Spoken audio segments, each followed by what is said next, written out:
فرا اور Asad marriage hall پہنچے تو وہاں فائزہ بےتابی سے دونوں کی منتظر تھی۔ ان کو شرینے کے بغیر آتے دیکھ کر وہ الجھی تھی۔ شہری کہاں ہے؟ اسد تو کندھے اچکا کر مردانے کی طرف چل دیا تھا، جبکہ فرا کو سب بتانا پڑا تھا۔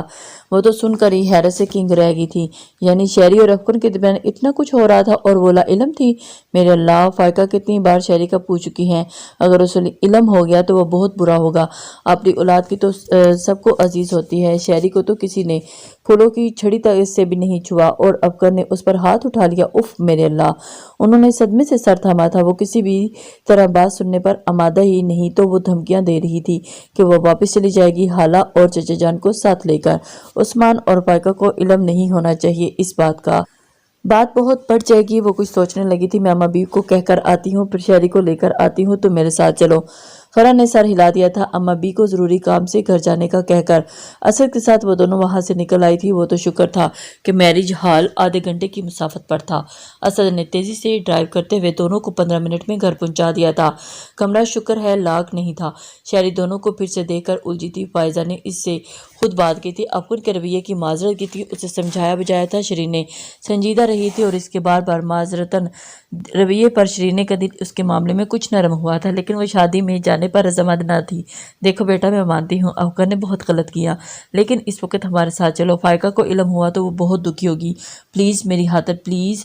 شرینے اتنی پتھر دل نہ تھی کہ اس قدر معذرتانہ رویے پر بھی پتھر دل بنی رہتی۔ وہ فائزہ کو اپنی ماما جیسی عزت دیتی تھی، لیکن اس بار اس گھر میں اسے بار بار ڈیگریڈ کر دیا گیا تھا، جس کی وجہ سے وہ ایک حد سے زیادہ بزن ہو چکی تھی۔ وہ بات دل نہ ہوا سا وہاں جانے پر مان گئی تھی۔ فرا کے بار بار کے اصرار کے باوجود بھی وہ دوبارہ وہی لباس نہ پہن سکی تھی۔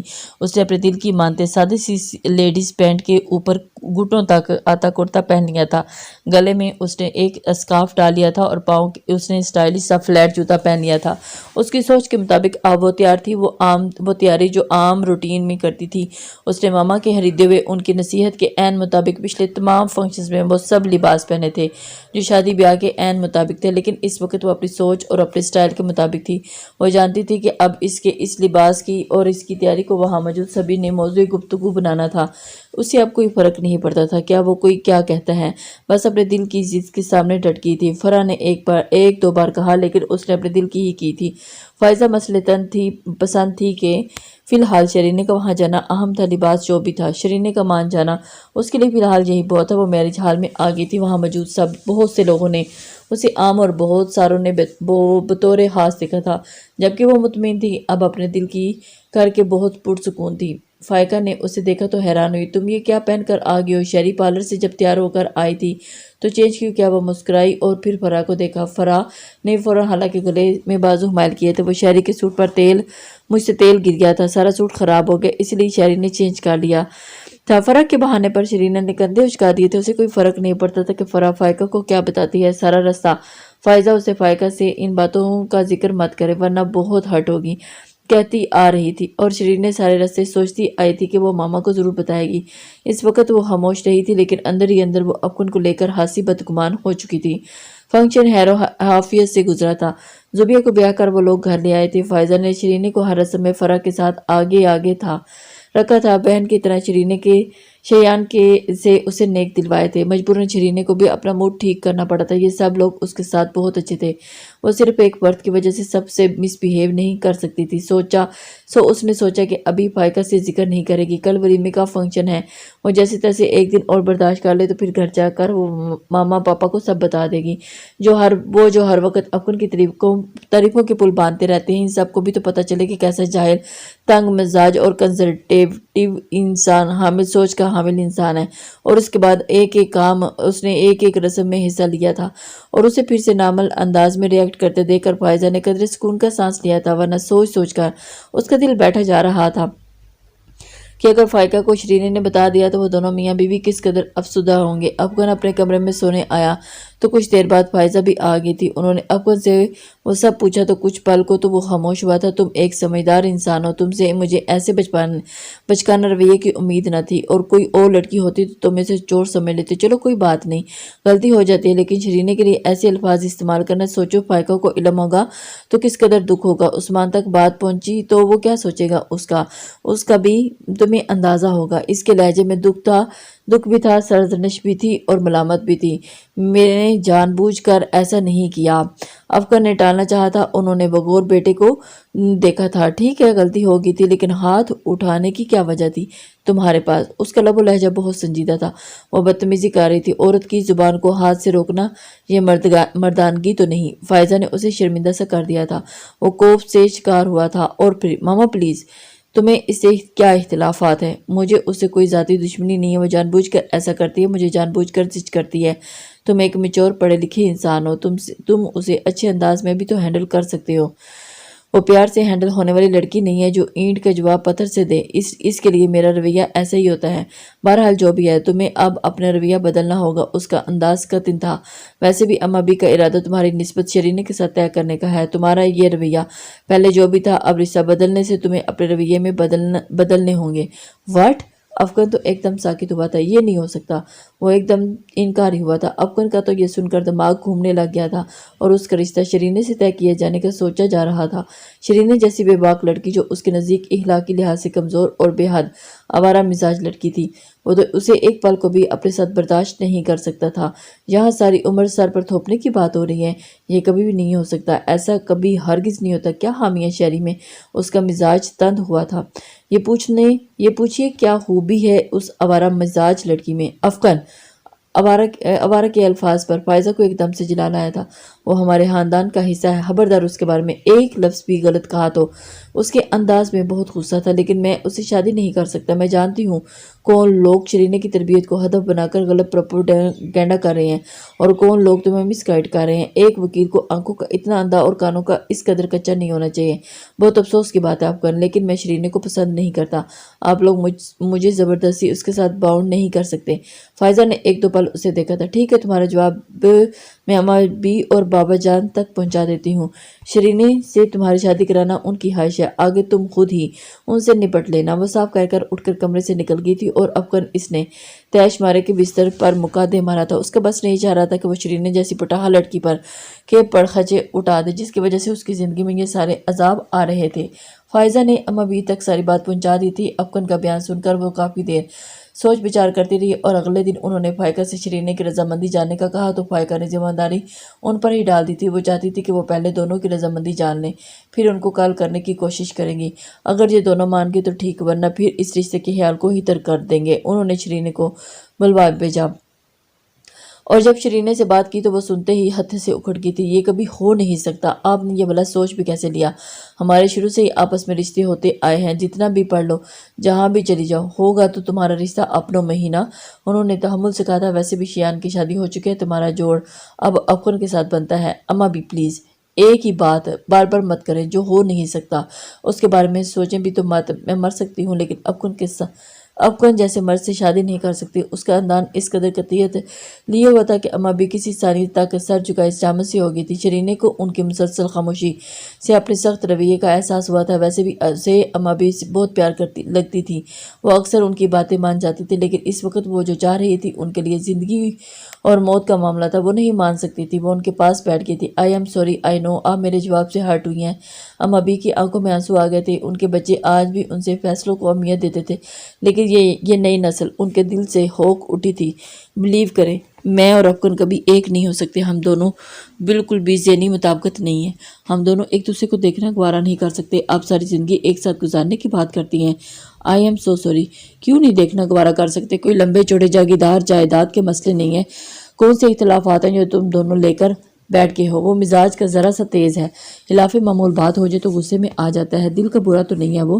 جو بھی اختلافات ہیں آپ بہتر انہی سے پوچھ لیں، تو میں بس یہی جانتی ہوں کہ دل میں کوئی گھس کر نہیں دیکھتا، لوگ تو ظاہری رویے اور زبان سے ادا ہوئے الفاظ کو ہی بنیاد بنائیں گے۔ قطعیت اس کا انداز قطعیت لیے ہوئے تھا اور اما بی نے ایک گہرا سانس لیا تھا۔ ٹھیک ہے تم جاؤ اب۔ افکن کا جواب ان کو مل چکا تھا، شرینے کی مرضی وہ معلوم کر چکی تھی، اب کہیں بھی گنجائش نہیں نکلتی تھی۔ آئی ایم سوری اما بی، آپ کو میں ہرٹ نہیں کرنا چاہتی تھی، لیکن آپ کی بات مان لینا میرے اختیار میں نہیں ہے۔ وہ کہہ کر محبت سے ان کا ہاتھ پکڑ کر بوسہ دے کر اٹھ کھڑی ہوئی تھی۔ بہتر ہے آپ افکن کے لیے اس کی سوچ کی حامل لڑکیاں دیکھیں تو زیادہ اچھا ہوگا۔ ویسے چھوٹی پھوپھو کی بیٹیاں بھی کافی اچھی ہیں، ان کے بارے میں آپ سوچ سکتی ہیں، مجھے کوئی اعتراض نہیں ہوگا۔ انہوں نے ڈبڈباتی آنکھوں سے شرینے کو جاتے دیکھا تھا اور پھر ایک گہرا سانس لیتے دوپٹے کے پلو سے اپنے آنسو صاف کیے تھے۔ افکن کو بھی اما بی نے بلوا کر بات کی تھی۔ جب انہوں نے بتایا کہ شرینے بھی انکار کر چکی ہے تو اب سے افکن کے چہرے کے زاویے بھی تن گئے تھے۔ وہ جانتا تھا کہ اس طرح شرینے بھی اس رشتے پر کبھی راضی نہ ہوگی، لیکن وہ انکار کر گئی تھی۔ افکن کے لیے بڑی ذلت کی بات تھی اور اس کے انداز عجیب سی دل ملاہٹ پیدا ہوئی تھی اور اس کے دل و دماغ میں شرینے کو ڈیگریڈ کرنے کے لیے ایک سوچ ابھری تھی۔ افکن نے ایک پل کو سوچا تھا کہ شرینے جیسی لڑکی کو اذیت سے دوچار کرنے کا اس سے بہتر اور کوئی موقع بھی نہ تھا۔ اوکے اما بی، آپ کے سارے اختلافات، سارے اعتراضات، سارے انکار واپس لیتا ہوں۔ آج جو آپ کا دل چاہے وہ کریں۔ آپ کہتی ہیں نا تو میں آپ کے سامنے شرینے کو ایکسکیوز بھی کر لیتا ہوں۔ آپ بے شک اسے بلوا کر بات کر لیں۔ اسے میرے رویوں پر اعتراض ہے۔ اوکے، میں معذرت کرنے کے لیے تیار ہوں۔ آپ کی محبت میں آپ کے لیے میں یہ سب کرنے کے لیے تیار ہوں۔ جو آپ کے دل کی خواہش ہے وہی میری خواہش۔ اما بی کے ہاتھ تھام کر محبت سے کہہ رہا تھا۔ اما جی نے حیران ہو کر اسے دیکھا اور ایک دم پینترا بدل گیا تھا۔ وہ اس کی کایا پلٹ پر حیرت زدہ تھی۔ میں اگر شرینے کو بلوا لوں تو تم اسے معافی مانگ لو گے نا؟ اما بی یکدم نہال ہوئی تھی۔ پرجوش انداز میں کہا تو وہ ہنس دیا تھا۔ آپ بے شک کبھی بلوا لیں، میں معذرت کرنے کے لیے تیار ہوں۔ انہوں نے ملازموں کو آواز دی تھی، پھر ملازموں کو شرینے کو بلانے کا بھیجا تھا۔ کچھ دیر شرینے آ گئی تھی۔ فائزہ کو بھی انہوں نے بلوایا تھا۔ شرینے کے ساتھ فرح بھی تھی وہاں۔ فائزہ اور افکن کو دیکھ کر وہ حیران ہوئی تھی اور اسے سمجھ نہیں آ رہا تھا کہ یہ ایک دم کیسے اس نے اپنا ارادہ بدل لیا۔ لیکن اس کے بعد افکن نے جس طرح اپنے گزشتہ تمام رویوں پر معذرت کی، فرح کے ساتھ ساتھ شرینے بھی حیران ہوئی تھی۔ افکن جیسا مرد شرینے سے معذرت کرے یہ ناممکن سی بات تھی۔ شرینے تو عجب سے مخمصے میں پڑ گئی تھی۔ یہ جو کچھ بھی غلط ہوا، غلط فہمی کی وجہ سے ہوا، تمہارا دل دکھا، تم ہرٹ ہوئی، اس سب کے لیے میں بہت شرمندہ ہوں۔ تم کھلے دل اور کھلے مزاج کی لڑکی ہو، آئی ہوپ تم مجھے معاف کر دو گی۔ وہ تو حیرت سے کنگ افکن کی اس کایا پلٹ کو دیکھ رہی تھی۔ وہ واقعی بدل چکا ہے یا محض فارمیلٹی پوری کر رہا ہے؟ وہ قطعی اندازہ نہ لگا سکی۔ ہاں ہاں کیوں نہیں، شرینے بیٹی تو بہت ہی پیاری اور دل کی اچھی ہے، وہ تمہیں کیوں نہیں معاف کرے گی؟ چھوٹے چھوٹے موٹے اختلافات تو ہر جگہ ہوتے ہیں، دلوں میں قدورتیں جمع کر لی جائیں تو وہ دبنیاں پیدا ہونے لگتی ہیں۔ بہتر یہی ہے کہ جتنی جلدی ہو سکے ان قدورتوں کو صاف کر لیا جائے، ورنہ دل کے آئینے دھندلا جاتے ہیں اور پھر کچھ خاص صاف نظر نہیں آتا۔ اما بی کے لہجے میں مٹھاس تھی، شرینے کے لیے بے پناہ محبت تھی۔ شرینے تو عجب سی الجھن میں تھی، اسے سمجھ نہیں آ رہی تھی کہ وہ کیا کرے۔ وہ افکن کے تاثرات سے کچھ بھی اندازہ نہیں لگا پا رہی تھی۔ اٹس اوکے اما بی، ابھی وہ سنجیدہ تھی۔ میرے دل میں پہلے کوئی قدورت نہ تھی، لیکن اب یہ قدورت موجود تھی۔ میں غلط رویوں اور انداز فکر کو بھی خاص طور پر اپنے لیے برداشت نہیں کر سکتی تھی، چاہے وہ کوئی بھی ہو۔ اس کے بعد میرا رد عمل ایسا ہی ہوتا ہے جو پچھلے دنوں میں تھا۔ اما بی نے مسکرا کر اسے ساتھ لگا لیا۔ جو بھی ہوا جانے دو۔ اوکے، اس نے سنجیدہ نگاہوں سے افکن کو دیکھا، وہ بھی اسے ہی دیکھ رہا تھا۔ انداز ناقابل فہم تھا۔ شرینے کا موبائل بجنے لگا، اس کے ہاتھ میں تھا۔ اس نے دیکھا، افکن نے بھی اس کے موبائل کو دیکھا تھا۔ ایکسکیوز می، وہ کہہ کر وہاں سے نکل آئی تھی۔ جبکہ افکن نے باہر نکلتے اسے دیکھا تھا، اس کی آنکھوں میں عجیب سا تاثر تھا۔ وہ سب تیار ہو رہے تھے، آج زوبیہ اور شیان کے ولیمے کا فنکشن تھا۔ شرینے جان بوجھ کر کل جیسے حلیے میں ہی تیار ہوئی تھی۔ فائقہ نے اسے کئی بار خود سے بھی کہا تھا کہ اس کا منتخب کردہ ڈریس پہن لے، لیکن وہ مان ہی نہیں دے رہی تھی۔ خیری ضد مت کرو، جانتی ہو نا کل تمہاری اس سر جھاڑ منہ پھاڑ والی ڈریسنگ پر کتنے لوگوں کے سامنے شرمندہ ہونا پڑا تھا۔ ہماری سوسائٹی میں ایک نام ہے، اتنے بڑے سیاستدان کی بیٹی اس قدر رف حلیے میں، وہ بھی اپنے سگے تائزاد کی شادی میں۔ اوکے ماما، آپ جانتی ہیں نا کہ میں ایسی ڈریسنگ میں کمفرٹیبل فیل کرتی ہوں، لیکن پھر بھی بیٹا۔ فائقہ نے کچھ کہنا چاہا تھا لیکن اس نے بات کاٹ دی تھی۔ آئی ڈونٹ نو ماما، آپ کب سے اتنی اسٹیٹس کانشیس ہو گئی ہیں، لیکن دنیا داری کے لیے بھی کچھ کرنا پڑتا ہے نا۔ آپا کی طرف سے ان کے سسرالی موسٹلی گاؤں سے بلانگ کرتے ہیں، وہ بہت نوٹ کرتے ہیں ان باتوں کو۔ سو بی کیئرفل بیٹا۔ شرینے نے گہرا سانس لیا تھا۔ چلے اگلی کسی شادی میں آپ کی خواہش کے مطابق تیاری کر لوں گی، لیکن اس بار مجھے اپنی منمانی کرنے دیں۔ وہ تو پروں پر پانی نہیں پڑنے دے رہی تھی، صاف جھنڈی دکھا کر ناخنوں پر کیو ٹکس لگانے لگی تھی، اور اس وقت فائقہ کو تیار ہونے کے لیے دیے گئے کمرے میں ہی تھی۔ فائقہ نے کچھ سوچا اور پھر کہا، تم نے پھر افکن کے لیے کیا سوچا ہے؟ شرینے نے الجھ کر ماں کو دیکھا۔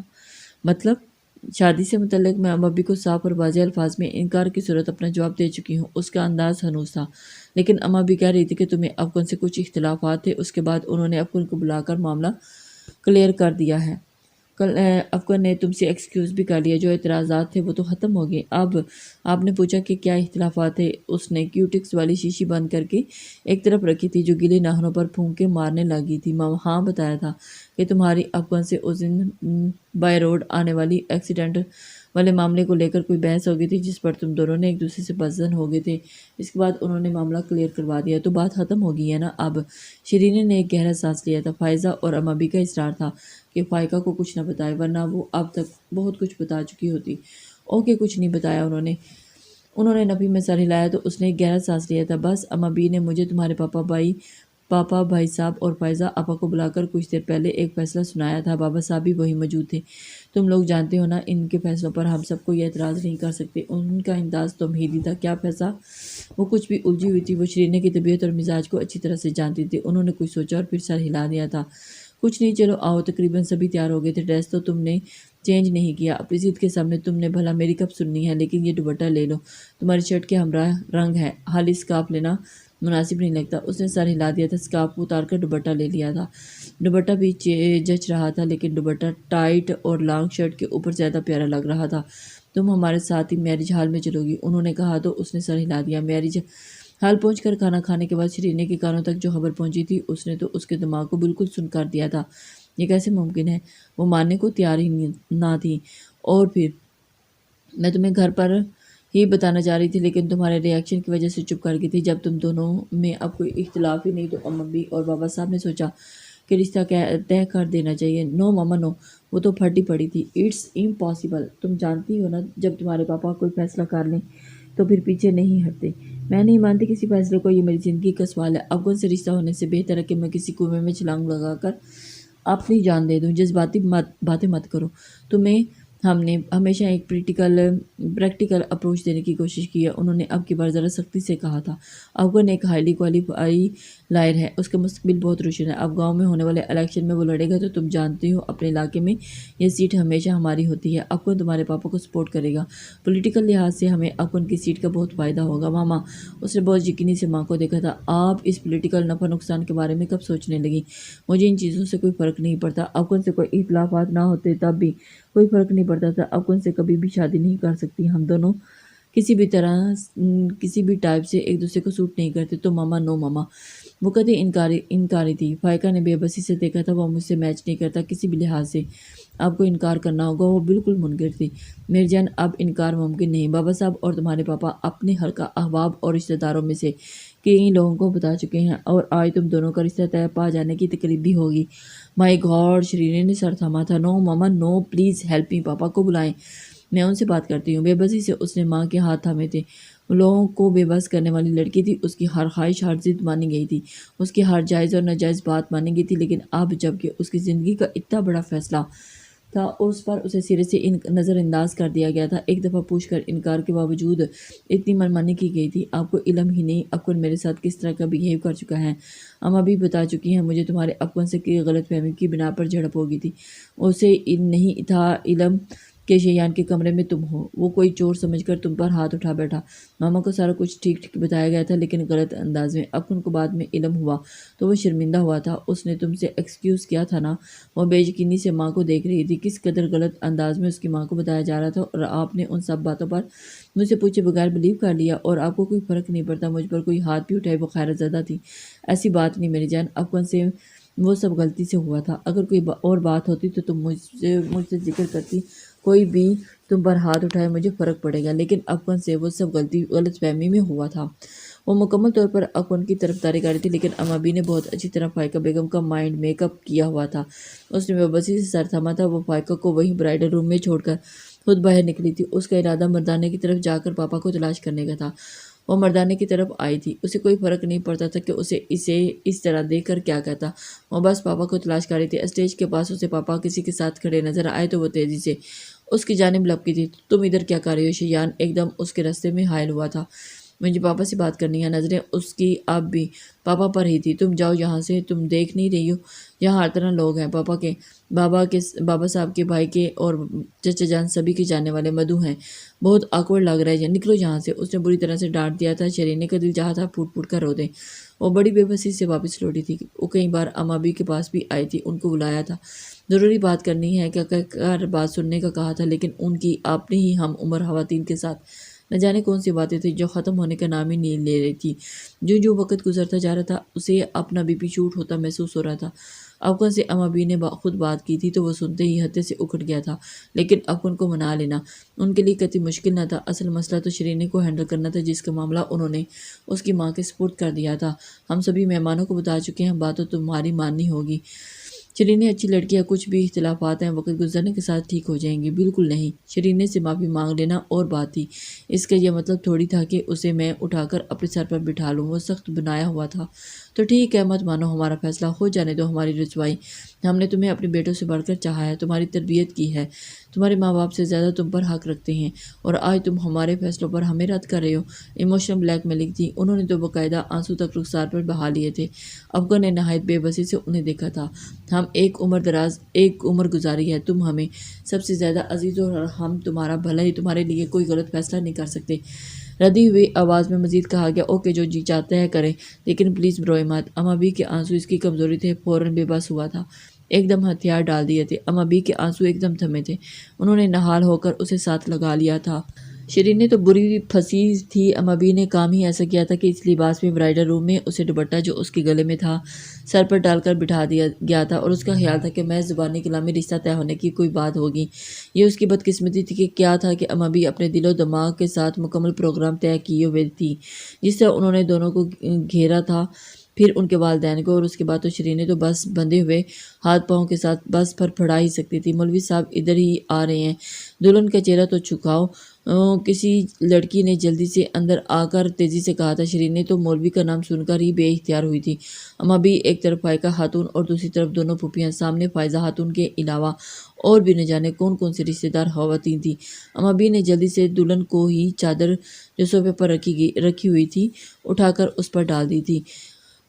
شیرین کا تو دماغ اس قدر حواس بختہ ہو رہا تھا، اسے اندازہ ہی نہیں ہو رہا تھا کہ یہ اس کے ساتھ کیا کیا جا رہا ہے، یہ سب کیا ہو رہا ہے، کوئی مجھے بھی تو بتائے۔ وہ چیخی تھی، لیکن اس کی آواز اتنی ساری آوازوں میں دب گئی تھی۔ اس وقت کمرے میں بڑے پھپھا عثمان صاحب، شیان اور ایک عدد لمبی داڑھی والے مولوی صاحب کے ساتھ کمرے میں داخل ہوئے تھے۔ مولوی صاحب ادھر آ جائیے، عثمان صاحب بولے تھے۔ شیرین کا دل چاہا تھا کہ چادر ایک طرف پھینک کر فوراً کھڑی ہو جائے۔ مولوی صاحب سامنے والے صوفے پر ٹک گئے تھے، انہوں نے رجسٹر سامنے ٹیبل پر رکھ دیا۔ فائقہ نے اٹھ کر آسمان کے لیے شیرین کے پہلو میں جگہ خالی کی تھی۔ آپ کا نکاح ہم اپنی مرضی سے بحیثیت ولی شیر افغان سے کر رہے ہیں۔ آپ کی ماما نے بتایا تھا آپ کو کچھ اعتراضات ہیں، ہم سمجھتے ہیں وہ اعتراضات بچکانا ہے۔ یہ ہمارے بابا صاحب اور اما بی کا فیصلہ ہے، انہوں نے ماں کو دیکھا تھا، اور یہ فیصلہ ہمارے لیے بہت مقدم ہے۔ افغان سے رشتہ طے پا جانا یہ میری ہی نہیں ہم سب کی دلی آرزو تھی۔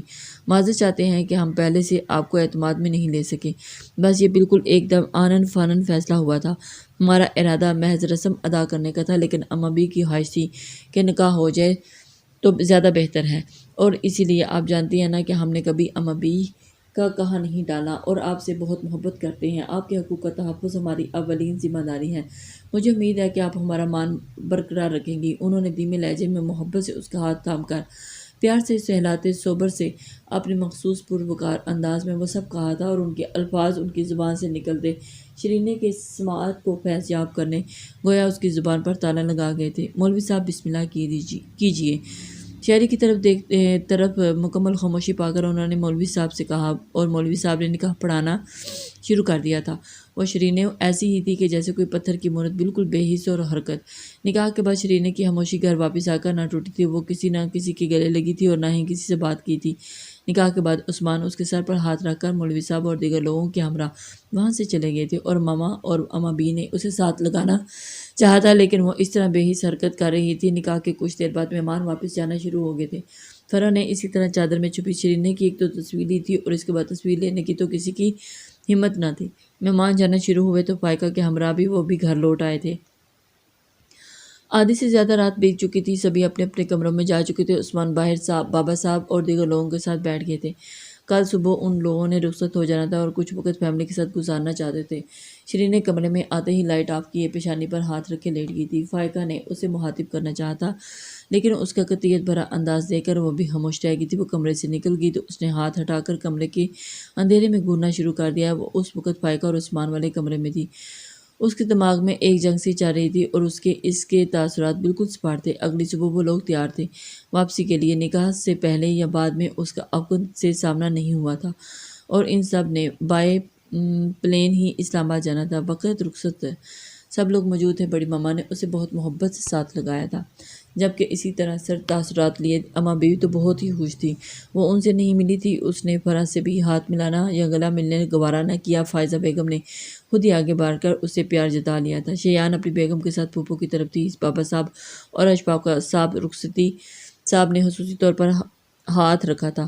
اسد موجود نہیں تھا، وہ اس وقت اپنی نیند پوری کر رہا تھا۔ بہت سے مہمان میرج ہال سے ہی رخصت ہو چکے تھے اور بہت سے ابھی موجود تھے۔ وہ لوگ سب سے مل کر باہر آئے تھے تو وہ ٹھٹکی تھی۔ ڈرائیونگ سیٹ پر افغان موجود تھا۔ اشفاق صاحب نے اسے بطور خاص ان لوگوں کو ایئرپورٹ چھوڑ کر آنے کا کہا تھا۔ دونوں کی نگاہیں ملی تھی۔ افغان کی نگاہوں میں سنجیدگی تھی، جبکہ شیرینوں کی نگاہوں میں سرد پن کے علاوہ ایک گہری نفرت بھی تھی۔ بس ایک پل کو نگاہ ملی تھی۔ شیرین نے نفرت سے رخ پھیر لیا تھا۔ آؤ شہری ملازم سامان ڈگی میں جا چکا تھا۔ بابا فرنٹ سیٹ پر بیٹھ چکے تھے۔ پچھلی سیٹ پر ٹیپو بیٹھا تھا اور اس کے بعد ماما وجو کی تو کھڑی تھی اور ماما نے کہا تو وہ خاموشی سے بیٹھ گئی۔ سارا راستہ بے تاثر بیٹھی رہی۔ افغان نے ایک بار بھی سائیڈ مرر کی طرف باہر دیکھتے ہوئے کہا تھا ایئرپورٹ آیا تو وہ بھی اس کا رویہ برقرار رہا۔ سبھی مطمئن تھے، بس ایک وہی خاموش تھی۔ اس کے اندر ایک آنکھ سی دہک رہی تھی لیکن چہرہ جامی تھا۔ ایئرپورٹ پہنچ کر عثمان صاحب کو خصوصی پروٹوکول مل رہا تھا۔ یہ سب لوگ اس پروٹوکول کے عادی تھے۔ افغان ہمراہ تھا، کسی نے بھی اسے باہر نہ روکا تھا۔ کلیئرنس تک افغان ساتھ تھا اور اس کے بعد وہ چچا سے گلے ملا تھا اور آج انہوں نے بڑے خصوصی انداز میں اسے گلے لگایا تھا۔ ٹیپو بھی بڑے پرجوش انداز میں ملا تھا۔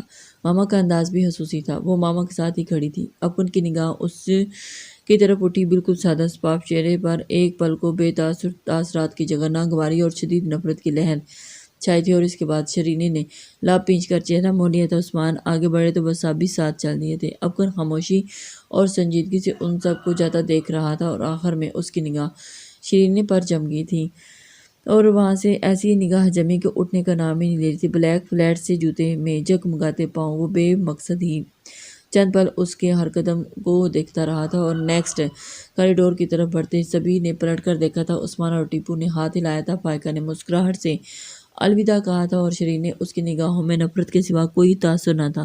افغان نے لب پینچے تھے اور تیزی سے واپسی کے لیے پلٹ گیا تھا۔ گھر آتے وہ اپنے کمرے میں بند ہو گئی تھی۔ عثمان کا اس کا رویہ دیکھ رہے تھے لیکن وہ مصلحتاً خاموش تھے۔ ویسے بھی وہ بے انتہا مصروف تھے۔ واپس آتے کے مسائل تھے جو ان کے منتظر تھے۔ وہ کچھ وقت گھر گزار کر فائقہ سے چند ایک امور پر بات کرتے ہوئے گھر سے رخصت ہو گئے تھے۔ ٹیپو تھکا ہوا تھا، آتے ہی کمرے میں جا لیٹا تھا۔ فائقہ نے بھی 11 بجے کے قریب لیڈیز کلب کی ایک میٹنگ میں جانا تھا جہاں وہ بطور گیسٹ مدعو تھی۔ وہ تیار ہو کر شیرین کے کمرے کی طرف آئی تھی۔ انہوں نے اب رات کو آنا تھا۔ ان کا خیال تھا کہ جانے سے پہلے وہ ایک بار شیرین سے بات کریں گی تاکہ اس کا موڈ فریش ہو جائے۔ انہوں نے شیرین کے کمرے کے دروازے پر ناک کیا تھا لیکن جواب ندارت۔ شیرین گھر آ کر کمرے میں داخل ہونے کے بعد دوبارہ باہر نہیں آئی تھی۔ انہوں نے ہینڈل پر ہاتھ رکھا تو وہ کھلتا چلا گیا۔ اندر کمرے کی حالت دیکھ کر تو وہ بھنچا کر ہی رہ گئی تھی۔ کمرہ تو جیسے ہی کسی تباہی عظیم کا نقشہ پیش کر رہا تھا۔ ہر چیز تہس نہس ہو چکی تھی۔ تمام کشن نیچے پھینکے ہوئے تھے، شو پیس اسکرین پر بکھرے ہوئے تھے اور اپنی حالت پر ماتم کرنا تھی۔ ہر چیز اپنی جگہ چھوڑ چکی تھی اور لاوارثوں کی طرح ادھر ادھر لڑکی پڑی تھی۔ فائقہ نے بے چینی سے کمرے کی طرف دیکھا تھا اور پھر پرسکون ہوئی۔ شیرین کے کمرے کے ایک کونے میں رکھے 1 سیٹر صوفے پر گھٹنوں میں منہ دیے چھپائے بیٹھی ہوئی تھی شیرین۔ وہ فوراً اس کی طرف بڑھی تھی۔ My sweetheart, my darling, so what is this? بکھرتے کانچ سے بچتے بچاتے وہ اس کے پاس جا کر کھڑی ہوئی تھی۔ شیرین نے سر اٹھا کر ان کو دیکھا اور فائقہ کو لگا جیسے کسی نے اس کا دل مٹھی میں لے کر پینچ دیا ہو۔ وہ فوراً صوفے کی بازو پر ٹکی تھی۔ شیرین کا چہرہ نہ صرف سوجا ہوا تھا بلکہ اس کی آنکھیں بھی سرخ انگارہ ہو رہی تھی۔ یہ سب کیا ہے میری جان؟ انہوں نے محبت سے شیرین کے سر پر ہاتھ رکھا تو اس نے ہاتھ چٹک دیا۔ فائقہ کے لیے یہ ایک اور بڑا جھٹکا تھا۔ شہری میری جان، انہوں نے پھر سے اس کا بازو پکڑنا چاہا تو وہ ایک دم ہائپر ہو کر صوفے سے اٹھی تھی۔ Don't touch me, you are receive people for this all, وہ چلائی تھی۔ شرینی کیا بدتمیزی ہے یہ، کیسے بات کر رہی ہو؟ انہوں نے اب کی بار سختی سے کہا تو وہ پھٹ پڑی تھی۔ چلی جائیں آپ یہاں سے، آپ دونوں نے میرے پیرنٹس ہو کر مجھے چیٹ کیا اور آپ بروکی تھی، آپ نے مجھے سب کے سامنے ڈی گریڈ کیا۔ میں نے صاف اور واضح انکار کیا تھا لیکن آپ سب نے بابا کو مس گائیڈ کیا۔ کیا اپنی خواہشوں کے لیے آپ نے میری بھیڑ دے دی؟ ڈونٹ مس بیہیو شیری، تم آرام اور سکون سے بیٹھ کر مجھ سے بات کرو۔ انہوں نے پھر اس کا ہاتھ پکڑنا چاہا تھا لیکن وہ اور پیچھے ہٹی تھی۔ سوری، مجھے اب آپ سے کوئی بات نہیں کرنی۔ وہ حد سے زیادہ بدگمان ہو چکی تھی، اس کا انداز کرتی تھا۔ تبھی فائقہ کے موبائل پر کال آنا شروع ہو چکی تھی۔ انہوں نے ہاتھ میں پکڑے موبائل کو دیکھا تھا اور پھر شرینی کو۔ میں تم سے واپسی پر بات کروں گی، اس وقت مجھے کسی اہم میٹنگ میں جانا ہے۔ شرینی نے طنزیہ نظروں میں انہیں دیکھا تھا تو وہ بھی نظریں چرا گئی تھی۔ میں ملازمہ کو کہتی ہوں کہ وہ یہ سب سمیٹ دے گی، تم اپنے آپ کو نامل کرو۔ میں ناشتے کا کہہ دیتی ہوں، ناشتہ کر لینا، اس وقت جلدی میں آئی ہوں، پرامس، میں جلدی آنے کی کوشش کرتی ہوں، پھر اس موضوع پر ڈسکس کریں گے۔ انہوں نے حد الوسیع اپنے لہجے کو نرم رکھتے ہوئے مسکرا کر شرینی کے گال پر ہاتھ رکھتے کہا تھا، جبکہ وہ لامپ پیچ کر کھڑکی سے باہر دیکھنے لگی۔ 2-3 منٹ مزید اس کے پاس رکی تھی لیکن شرینی کا ہنوز وہی انداز دیکھ کر کمرے سے نکل آئی تھی۔ انہیں فیل ہو رہا تھا کہ وہ بڑوں کی خواہشات کی تکمیل کی خاطر شرینی کے ساتھ بہت بڑی زیادتی کر چکی تھی۔ شرینی کا رد عمل، اس کے کمرے کی حالت اور اس کی روتی سوجتی سرخ آنکھیں، اس کا دل کوئی اندر ہی اندر مسل رہا تھا۔ اس کا دل نہیں چاہ رہا تھا کہ میٹنگ میں جانے کے لیے، لیکن یہ میٹنگ بھی بہت ضروری تھی۔ عثمان فاروق کی پولیٹیکل ساکھ کا سوال تھا، اگلے سال الیکشن ہونے والے تھے، ان کی اس طرح کی ایکٹیویٹیز عثمان کے لیے بہت فائدہ مند ثابت ہو سکتے تھے۔ ان کے لیے ہمیشہ ملازمین کے ہجوم میں گورننس کے ساتھ پلے بڑے تھے، لیکن پھر بھی وہ بچوں پر خصوصی توجہ دیا کرتے تھے۔ لیکن اب کچھ عرصے سے جب سے وہ ان سرگرمیوں میں زیادہ انوالو ہوئی تھی، ان کا وقت گھر پر کم ہی گزرتا تھا۔ وہ ہر روز کہیں نہ کہیں مدعو ہوتی تھی اور ایسے میں گھر پر توجہ نہیں دے پاتی تھی۔ آفاق اور ٹیپو شروع سے ہی بورڈنگ میں رہے تھے، اس لیے ان پر فائقہ کی ان سرگرمیوں کا کوئی خاص فرق نہ پڑتا، جبکہ شرینی اسکول ایج تک بورڈنگ میں رہی تھی اور اس کے بعد کالج میں گوئنگ ایج میں فائقہ کی نگرانی میں اس پر خصوصی توجہ دیا کرتی تھی، اس کی فیلنگ، پسند ناپسند، ہر چیز کا خیال رکھا کرتی تھی۔ انہوں نے اس سے بڑا دوستانہ سلوک روا رکھا تھا، لیکن جب سے ان کی یہ سوشل سرگرمیاں بڑھی تھی، وہ تو شرینی کی طرف توجہ کم ہو گئی تھی۔ آج اس کو شدید فیل ہو رہا تھا کہ شرینی حد سے زیادہ اگریسو ہو چکی ہیں۔ اس کی بہت سی منفی عادتوں کو نظر انداز کر دیا کرتی تھی، لیکن شرینی کے متعلق نظر انداز کی جانے والی یہ پالیسی ان کو لگ رہا تھا کہ اب خطرناک ثابت ہونے والی ہے۔ انہوں نے ملازمہ کو شرینی کے کمرے کی صفائی کرنے کا کہا اور ناشتہ پہنچانے کا کہا اور پھر اپنی گاڑی میں بیٹھ کر چلی گئی اور ان کی آمد کا منتظر تھا۔ انہوں نے موبائل پر عثمان کے پرسنل نمبر پر کال کی تھی اور کال ان کے سیکرٹری نے ریسیو کی تھی۔ میم، سر تو میٹنگ میں بزی ہیں، میں ان کو پیغام دے دوں گی، وہ جیسے ہی فری ہوئے کال بیک کر لیں گے۔ سیکرٹری کا انداز مؤدب سا تھا۔ اٹس اوکے، آپ انہیں کال کر کے بیک اپنے سیاہ گلاسز لگاتے ہوئے اندر ہی اندر اس کے دل و دماغ میں شرینی کو لے کر ایک جنگ سی چھڑ گئی تھی۔ فائقہ کے جانے کے بعد اس کا دل چاہ رہا تھا کہ اپنے وجود سمیت اس کمرے کو آگ ہی لگا دے۔ اس کے پیرنٹس اس کو قطعی پرواہ نہ تھی، وہ کس حال میں تھی، کسی کو کوئی خبر نہ تھی۔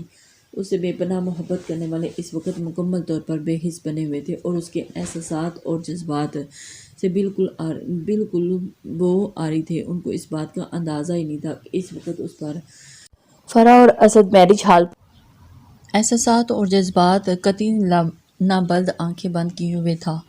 اس کا دل چاہ رہا تھا کہ کچھ کر بیٹھے، یا تو اس کمرے کو آگ لگا دے یا پھر اپنے وجود کو ملیہ میٹ کر دے۔ ملازمہ اس کے کمرے کی صفائی کرنے آئی تھی، جس سے اسے نے ڈانٹ کر بھگا دیا تھا، اور اس کے بعد دوسری ملازمہ ناشتہ لے کر آئی تھی، اس نے اسے بھی ڈانٹ کر بھگا دیا تھا۔ بیڈ پر پڑا اس کا موبائل بہت دیر سے بج رہا تھا اور اب کی بار بجا تو وہ بہت غصے سے بستر کی طرف آئی تھی جہاں موبائل پڑا ہوا تھا، لیکن راستے میں بکھرے کانچ اس کے پاؤں پر پڑا تھا۔ وہ لڑکھڑا کر کلین پر وہیں ٹک گئی اور اس کے پاؤں سے خون کی ایک تیز دھار بہنا شروع ہو گئی، اور اس نے لب دانتوں تلے دبا کر پاؤں میں چبھنے والے شیشے کو نکالا تھا۔ خون کی تیز دھار اسکن کلر کے قالین کو ایک دم رنگین کرنے لگ گیا۔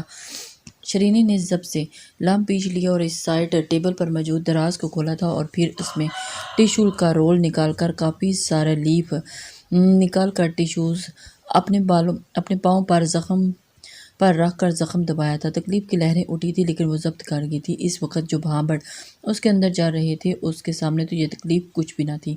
وہ کچھ دیر یوں ہی ٹیشوز سرخ رنگ سے رنگین کرتی رہی، لیکن خون تھا کہ رک نہیں رہا تھا اور اس کے موبائل بج بج کر خاموش ہو گیا تھا۔ اس نے ہاتھ بڑھا کر بستر پر دھرے موبائل کو اٹھانا تھا۔ موبائل کی اسکرین پر زین شاہ کا نام دیکھ کر اس کے اندر جلنے والے بھانبڑ میں کچھ مزید شدت آ رہی تھی۔ اس نے لپینچ کر موبائل بیڈ پر واپس اچھال دیا تھا۔ وہ خود کھڑی ہو گئی تھی اور اب کی بار وہ ٹوٹی ہوئی چیز اور کانچ سے بچتے بچاتے کمرے کے دروازے تک آئی تھی۔ زبیدہ، زبیدہ! وہ حلق پھاڑ کر چیخی تھی۔ وہ لڑکھڑا کر چلتے کچن کی طرف آئی تھی۔ جی جی جی، چھوٹی بی بی، جی جی۔ اس کی اس قدر خوفناک آواز پر زبیدہ فوراً بوتل کے جن کی طرح حاضر ہوئی تھی۔ فرسٹ ایڈ باکس لے کر آؤ۔ وہ لڑکھڑاتی ہوئی کچن میں داخل ہوئی۔ زبیدہ نے اس کی لڑکھڑاہٹ اور پھر فرش پر بننے والے سرخ نشانات دیکھ کر ایک دم بوکھلا گئی تھی۔ ہائے بی بی جی، یہ کیا ہو گیا؟ Shut up! وہ زبیدہ کو ڈانٹ کر کچن میں موجود ڈائننگ چیئر کھینچ کر بیٹھ گئی تھی۔ جو کہا ہے وہ کرو، بس باکس لے کر آؤ۔ اس نے کافی سرد پن لہب میں کہا تو زبیدہ ایک دم پہیے لاگے تھے۔ غالباً شرینے نے اپنا دایاں پاؤں ڈائننگ ٹیبل کے گرد پڑی دوسری کرسی پر رکھ دیا تھا۔ اس نے زخم دیکھا۔ زخم بہت گہرا نہیں تھا، لیکن لمبا ضرور تھا۔ شاید کانچ نے کسی نس کو چھو لیا تھا جو خون رکنے کا نام نہیں لے رہا تھا۔ زبیدہ باکس لے آئی تھی۔ اس نے باکس ٹیبل پر رکھ کر فوراً کھولا تھا۔ شرینے کافی تند مزاج تھی، لیکن آج تو اس کا غصہ سوا نیزے پر تھا۔ اس نے ڈرتے ڈرتے روئی نکال کر شرینے کو دے دی تھی اور پھر تیزی سے باؤل میں پانی بھر کر آئی تھی۔ شرینے نے روئی لے کر زخم کو صاف کیا تھا۔ اب زخم واضح تھا۔ زخم کافی لمبا تھا۔ اگر ٹانکے نہ لگتے تو چند دن لگ جاتے کور ہونے میں۔ اس نے بایوڈین کے کچھ قطرے پانی میں ملائے تھے اور پھر پاؤں باؤل میں ڈال دیا تھا۔ بی بی جی، اگر زخم زیادہ ہے تو بیگم صاحبہ کو کہیں کہ وہ ڈاکٹر کو بلا لیتی ہیں، زبیدہ نے اسے مشورہ دیا تھا۔ جبکہ شرینے نے اسے گھور کر دیکھا تو وہ زبان دانتوں تلے میں دبا گئی۔ سوری بی بی جی، اس سے پہلے کہ شرینے کچھ برا بھلا کہتی، اس نے عجلت سے فوراً کان پکڑ لیے تھے۔ شرینے نے سر جھٹکتے اپنے پاؤں کی طرف توجہ دی تھی اور اس نے کچھ دیر کے بعد پانی پاؤں سے نکال کر دوبارہ پاؤں سے خون رسنا اب بند ہو چکا تھا، لیکن جبکہ زبیدہ نے پریشان نظروں سے کچھ خون اور کچھ بایوڈین ملے پانی کی سرخی کو دیکھا تھا۔ شرینے نے پاؤں خشک کر کے اس پر آئنمنٹ لگا کر پٹی باندھ لی تھی، لیکن وہ سامان ویسے ہی بکھرا چھوڑ کر کھڑی ہوئی تھی۔ زبیدہ نے فوراً ہاتھ تھما، میں کھڑے کمرے میں چھوڑ آتی ہوں، اس نے کہا۔ شرینے نے ہاتھ جھٹک دیا۔ میں سہاروں سے چلنے کی عادی نہیں ہوں۔ لہجے میں ایک زم تھا۔ زبیدہ اپنا سا منہ لے کر رہ گئی تھی۔ وہ لڑکھڑا کر چلتے دروازے سے نکلنے لگی تھی جب زبیدہ کی زبان پھر سے چلی تھی۔ آپ نے ناشتہ بھی نہیں کیا بیگم صاحبہ؟ دوبارہ کال کر پوچھ چکی ہیں۔ میں کچھ کھانے کو لے آؤں؟ شرینے نے کھا جانے والی نظروں سے اسے دیکھا تھا اور زبان دانتوں تلے دبا کر رہ گئی تھی۔ ملازمین کے ساتھ اس کا رویہ کبھی بھی اس قدر برا نہیں ہوتا تھا، لیکن چونکہ آج وہ بہت غصے میں تھی تو حد سے زیادہ بدتمیز بھی ہو رہی تھی۔ وہ واپس کمرے میں آئی تو بستر پر پڑا موبائل پھر سے زور و شور سے بج رہا تھا۔ اس نے آگے بڑھ کر دیکھا تو زین شاہ کا نمبر تھا۔ اس نے موبائل اٹھا لیا تھا۔ ہیلو! اس نے کال پک کر لی تھی۔ کہاں ہو تم؟ جانتی ہو میں کب سے کال ملا رہا ہوں؟ کال ریسیو ہوتے ہی وہ بولا تھا۔ شرینے نے ایک گہرا سانس لیا تھا۔ میری طبیعت ٹھیک نہیں ہے۔ وہ کسی بھی بات پر جھوٹ نہ بولنے والی اس وقت جھوٹ سے کام لے رہی تھی۔ ویسے بھی اس جھوٹ سے کافی حد تک سچائی تھی۔ اس وقت اس کے دل و دماغ کا جو موسم تھا اس سے سب کچھ خراب کر رکھا تھا، ورنہ اس کمرے کی جو حالت تھی وہ کسی بھی عقل مند انسان کے سبب نہ تھی۔ کیا ہوا؟ دوسری طرف وہ متفکر سا پوچھ رہا تھا۔ کچھ نہیں، وہ افسردہ سی تھی۔ پریشان لگ رہی ہو؟ اس نے مزید پوچھا۔ وہ ایسا ہی تھا، فوراً اس کی پریشانی بھانپ جاتا تھا۔ تم سناؤ کیا کر رہے ہو؟ اس نے بات ٹالی تھی۔ کالج آیا ہوا تھا۔ اس کی یہ اچھی بات ہے کہ وہ بات کے پیچھے نہیں پڑتا تھا۔ مخالف اگر نہیں بتانا چاہتا تھا تو وہ پلٹ بھی دیتا تھا۔ تم کب واپس آ رہی ہو اپنی کزن کی شادی سے؟ اس نے مزید پوچھا تھا۔ ہم آج صبح اسلام آباد آ گئے ہیں، اس نے بتایا۔ امیزنگ! تو پھر کالج کیوں نہیں آئی؟ کہا نا طبیعت ٹھیک نہیں ہے۔ اوہ، شادی کی مصروفیات میں انسان ویسے بھی تھک جاتا ہے۔ خیر، ٹیک یور ریسٹ، کل کالج میں ملتے ہیں، کیا خیال ہے؟ اس نے ہنکار بھرا تھا۔ اوکے بائے، اس نے کال کاٹ دی۔ شرینے نے بھی ایک گہرا سانس لیتے موبائل بستر پر پھینک دیا تھا۔ وہ اسی طرح کھڑی تھی۔ پاؤں کے درد میں اضافہ ہو رہا تھا، لیکن اسے قطعی پرواہ نہیں تھی۔ وہ واپس کمرے سے باہر آئی تھی۔ زبیدہ اسے کہیں دکھائی نہ دی تو وہ شاید اپنے سرونٹ کوارٹر کی طرف جا چکی تھی۔ وہ لاؤنج میں آ بیٹھی اور LCD آن کر لی تھی۔ مختلف چینلز سپیڈ سے بدلتے بھی اس کے اندر کی کڑواہٹ ختم نہیں ہو رہی تھی۔ غصے میں آ کر اس نے ریموٹ کنٹرول کلین پر پھینک دیا تھا۔ وہ واپس کمرے میں آئی تھی۔ الماری سے اپنا شولڈر بیگ نکالا، کی سٹینڈ سے کار کی چابی نکالی اور جوتوں والے ریک میں فلیٹ جوتوں میں ایک آرام دہ جوتا نکال لیا۔ یہ جوتا اس کے پاؤں کے زخم کو زیادہ تکلیف نہیں دے سکتا تھا۔ وہ کمرے سے نکل کر باہر آئی تو لائن میں زبادہ دکھائی دی تھی، وہ لان میں جھاڑو لگا رہی تھی، اسے دیکھ کر رکی تھی، اسے نظر انداز کرتے اپنی گاڑی میں بیٹھ گئی تھی۔ انگیشن میں چابی گھماتے ہوئے اس نے زبادہ کو دیکھا تھا، وہ شش پنج میں گری اسے دیکھ رہی تھی۔ اس نے انگلی سے اشارہ کیا تو وہ قریب آ گئی۔ کیا بات ہے، ایسے کیوں گھور رہی ہو؟ اس کا انداز تحقہ میز تھا۔ کچھ نہیں بی بی، ویسے ہی۔ وہ گھبرا گئی، وہ بھی شرینے سے ہمیشہ ہائے پھر رہتی تھی، شرینے کے تیوروں کا کچھ پتہ ہی نہیں چلتا تھا، پل میں تولا پل میں موجہ۔ وہ ہٹو رستے سے۔ شرینے کا انداز ابھی بھی ڈانٹنے والا تھا، وہ فوراً بدک کر راستے سے ہٹی تھی۔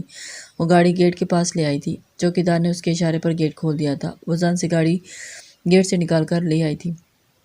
فائقہ اس لیڈی کلب کی میٹنگ میں آ تو گئی تھی، لیکن اس کا ذہن ابھی بھی گھر میں ہی اٹکا ہوا تھا۔ شرینے کی ناراضگی کی وجہ ایسی تھی کہ وہ اس معاملے میں اب کچھ بھی نہیں کر سکتی تھی۔ انہوں نے 2 بار گھر کال کی تھی۔ زبیدہ نے بتایا کہ نہ صرف اس نے کمرہ صاف کرنے دیا اور نہ ہی ناشتہ کیا، اس کی مزید پریشانی بڑھی تھی۔ انہوں نے ارد گرد خوش باش، چمکتے دمکتے، ہر فکر اور ٹینشن سے فارغ الحال چہروں والی ان خواتین کو دیکھا تھا جو ایلیٹ کلاس کی خواتین، جن سے اپنے گھروں کے مسائل تو حل نہیں ہوتے، لیکن خواتین کے حقوق کا تحفظ ایجنڈا لیے اس کلب میں جمع تھیں۔ فائقہ کی بیزاریت بڑھنے لگی تھی اور اس کلب میں عثمان فاروق کے کہنے پر وہ آج رکی تھی۔ عثمان فاروق اور مسز فاروق کو ایز گیسٹ انویٹیشن ملا تھا۔ عثمان تو اپنے ٹف اور بزی شیڈول کے سبب نہیں جا سکتے تھے، لیکن انہوں نے فائقہ کو جانے کا کہہ دیا تھا۔ انہوں نے اپنے موبائل پر انتہائی بیزاریت سے ٹائم دیکھا تھا، جہاں آئے انہیں 3 گھنٹے ہو چکے تھے۔ انہوں نے انتہائی کوفزدہ نگاہوں سے کلب کی کرتا دھرتا کو دیکھا تھا، وہ بڑی روانی سے اپنے کلب کے اغراض و مقاصد بیان کر رہی تھی۔ ان کا دل ایک دم اوب ہو گیا۔ انہوں نے موبائل پر شرینے کا نمبر ڈائل کیا، لیکن ہر بار کی طرح اس بار بھی ناٹ ریسپانڈنگ تھا۔ انہوں نے گھر میں کا نمبر ڈائل کیا اور زبیدہ نے کہا ریسیو کی۔ سب ٹھیک ہے، وہ چاہ کر بھی مکمل طور پر ایک سیاستدان شوہر کی سیاسی بیوی نہ بن پا رہی تھی۔ ایسی محافل اور تقریبات میں آ کر اس کا دھیان اپنے گھر اور اپنے بچوں میں ہی اٹکا رہتا تھا، اور ان کے اندر کی گھریلو عورت بھی زندہ تھی۔ جی بیگم صاحبہ، شہری نے ناشتہ کر لیا کیا؟ ساتھ والی عورت نے انہیں دیکھا تو انہوں نے مسکرا کر اسے نہیں بیگم صاحبہ۔ او، فائقہ کے دل میں ہوک اٹھی تھی۔ شرینے جب بھی ناراض ہوتی تھی اس کے ضبط کو اسی طرح آزماتی تھی۔ کہاں ہے وہ؟ بات کرو مجھ سے۔ کل پکنک آ رہی وہ میری۔ ان کی آواز دھیمی تھی، لیکن وہ تو جان چکی ہیں۔ زبیدہ نے کہا تھا کہاں؟ پتہ نہیں۔ کیوں؟ تم نے نہیں پوچھا؟ اس کے لہجے میں ترشی شامل ہوئی تھی۔ وہ جی ہماری کب سنتے ہیں، وہ بیچارگی سے بولی تھی۔ اوہ، فائقہ نے گہرا سانس لیا تھا۔ اپنی ناراضگی اور ضدی پن میں وہ اپنے حقیقی رشتوں تک نہیں سنتی تھی تو پھر ملازم تھے۔ بیگم صاحبہ، شہری بی بی کا پاؤں زخمی ہو گیا تھا، انہوں نے اتنا خون بہا کہ اتنا بڑا کٹ لگا تھا، وہ بتا رہی تھی، اور فائقہ ایک دم سے پریشان ہوئی۔ مائی گاڈ، کیسے زخم لگا؟ ان کی آواز قدرے بلند ہوئی تھی۔ پتہ نہیں، مجھے انہوں نے ڈانٹ دیا تھا، پھر خود ہی مرہم پٹی کر لی تھی، اور میں نے کہا بھی تھا کہ آپ کو کال کر دوں یا ڈاکٹر کو بلا لیں، تو بھی ڈانٹ دیا۔ اوہ، ایک تو یہ لڑکی بھی نہ، اس کے دل پر بوجھ بڑا تھا۔ کب آئے گی؟ کچھ بتایا اس نے؟ انہوں نے دھیمے لہجے میں پوچھا تھا۔ نہیں بی بی جی، ٹھیک ہے، اس کے کمرے کی اچھی طرح سے صفائی کرا دو، احتیاط سے، اور خیال رکھنا کمرے میں قالین پر کوئی کانچ بھی نہ رہے، نئے پردے نکال کر لگا دینا اور بیڈ شیٹ بھی بدل دینا۔ اور اس کے اندر کی ٹپیکل عورت پھر ایک دم سے بیدار ہوئی تھی۔ جی جی جی بی بی جی۔ انہوں نے زبیدہ کو ایک چند اور ہدایات دی تھی اور پھر کل بند کر دی تھی۔ ساتھ پرچمن خاتون نے انہیں پھر سے دیکھا تھا۔ کیا بات ہے؟ کچھ نہیں، بس میری بیٹی کی طبیعت ٹھیک نہیں تھی تو گھر کال کی تھی، انہوں نے سنجیدگی سے کہا تھا، اور اپنا رخ دوسری خواتین کی طرف کر لیا تھا۔ ان کے ارادہ اب کچھ منٹ یہاں سے روانہ ہونے کا تھا۔ وہ مارکیٹ آئی تھی اور اس نے وہاں کافی سارا سامان خریدا تھا، کچھ کھانے پینے کی چیزیں، کچھ کپڑے اور کچھ کھلونے لیے تھے۔ یہ سارا سامان لے کر گاڑی میں آ بیٹھی تھی، پھر گاڑی ڈرائیو کرتے ہوئے ایک خاص سمت کی طرف آ گئی تھی۔ کافی رقبے پر پھیلی نئی جدید طرز کی بنی 2 منزلہ بلڈنگ کے سامنے اس نے سامان گاڑی روکی تھی۔ دارالاطفال، یہ ایک ایسی جگہ تھی جہاں آ کر وہ ہمیشہ بہت سکون محسوس کیا کرتی تھی۔ یہاں کے بچے اس سے بہت مانوس تھے۔ چوکیدار نے اسے دیکھتے ہی مسکرا کر سیلوٹ مار کر گیٹ کھولا تھا۔ شرینے اندر چلی آئی تھی۔ وہ مہینے میں 1-2 بار یہاں ضرور آتی تھی۔ یہاں کی انتظامیہ اس کے آنے جانے سے بہت خوش ہوتی تھی۔ بچے لان میں کھیل رہے تھے۔ شہری اپی آ گئی ہیں، شہری اپی آ گئی ہیں، یہاں سے وہاں تک شور بلند ہوا تھا۔ بچے بھاگ کر اس کے گرد جمع ہو رہے تھے۔ وہ محبت اور شفقت سے سب بچوں میں شیک ہینڈ کر رہی تھی۔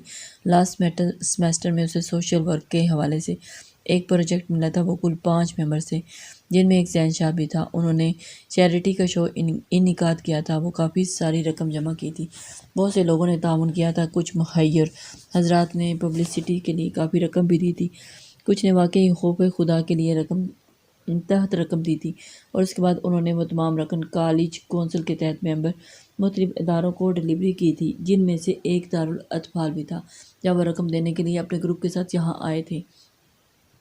مختلف تحائف اور پیکٹس سے لے کر یہاں کی انتظامیہ ان سب کو کافی پرجوش انداز میں خیر مقدم کیا تھا۔ باقی ادارے ان کا سوشل ورکر شرینہ کو قطر متاثر نہ کر سکا، لیکن ادارے میں موجود بچوں اور ان کے لیے ہوا جانے والا کام اس نے بہت متاثر کیا تھا۔ یہ ادارہ دو بوڑھے میاں بیوی کا تھا اور ان کے پاس کافی رقم تھی اور کچھ زمین بھی، لیکن بڑھاپے کا سہارا اولاد نہ تھی۔ انہوں نے ایک یتیم خانے سے 2 بچوں کو اڈاپٹ کیا تھا، لیکن بڑا ہونے کے ساتھ اپنی زندگیوں میں سیٹل ہونے کے بعد وہ دونوں ان بوڑھے میاں بیوی کو چھوڑ کر چلے گئے۔ ان دونوں کے رد عمل نے ان کے دل کو توڑ تو ضرور دیا تھا، لیکن ان کے عزم کو توڑ نہ سکے تھے۔ انہوں نے اپنی دولت اور جائیداد کسی نیک کام میں لگانے کے لیے اس ادارے کی ابتدا کی تھی۔ شروع میں تو انہوں نے چند یتیم بچوں سے آغاز کیا تھا، اس کے بعد ایک چین سی بنتی گئی تھی اور پھر مخیر حضرات نے بھی تعاون کرنا شروع کر دیا تھا، تو بہت سے مستحق بچے اس ادارے میں آنا شروع ہو گئے تھے۔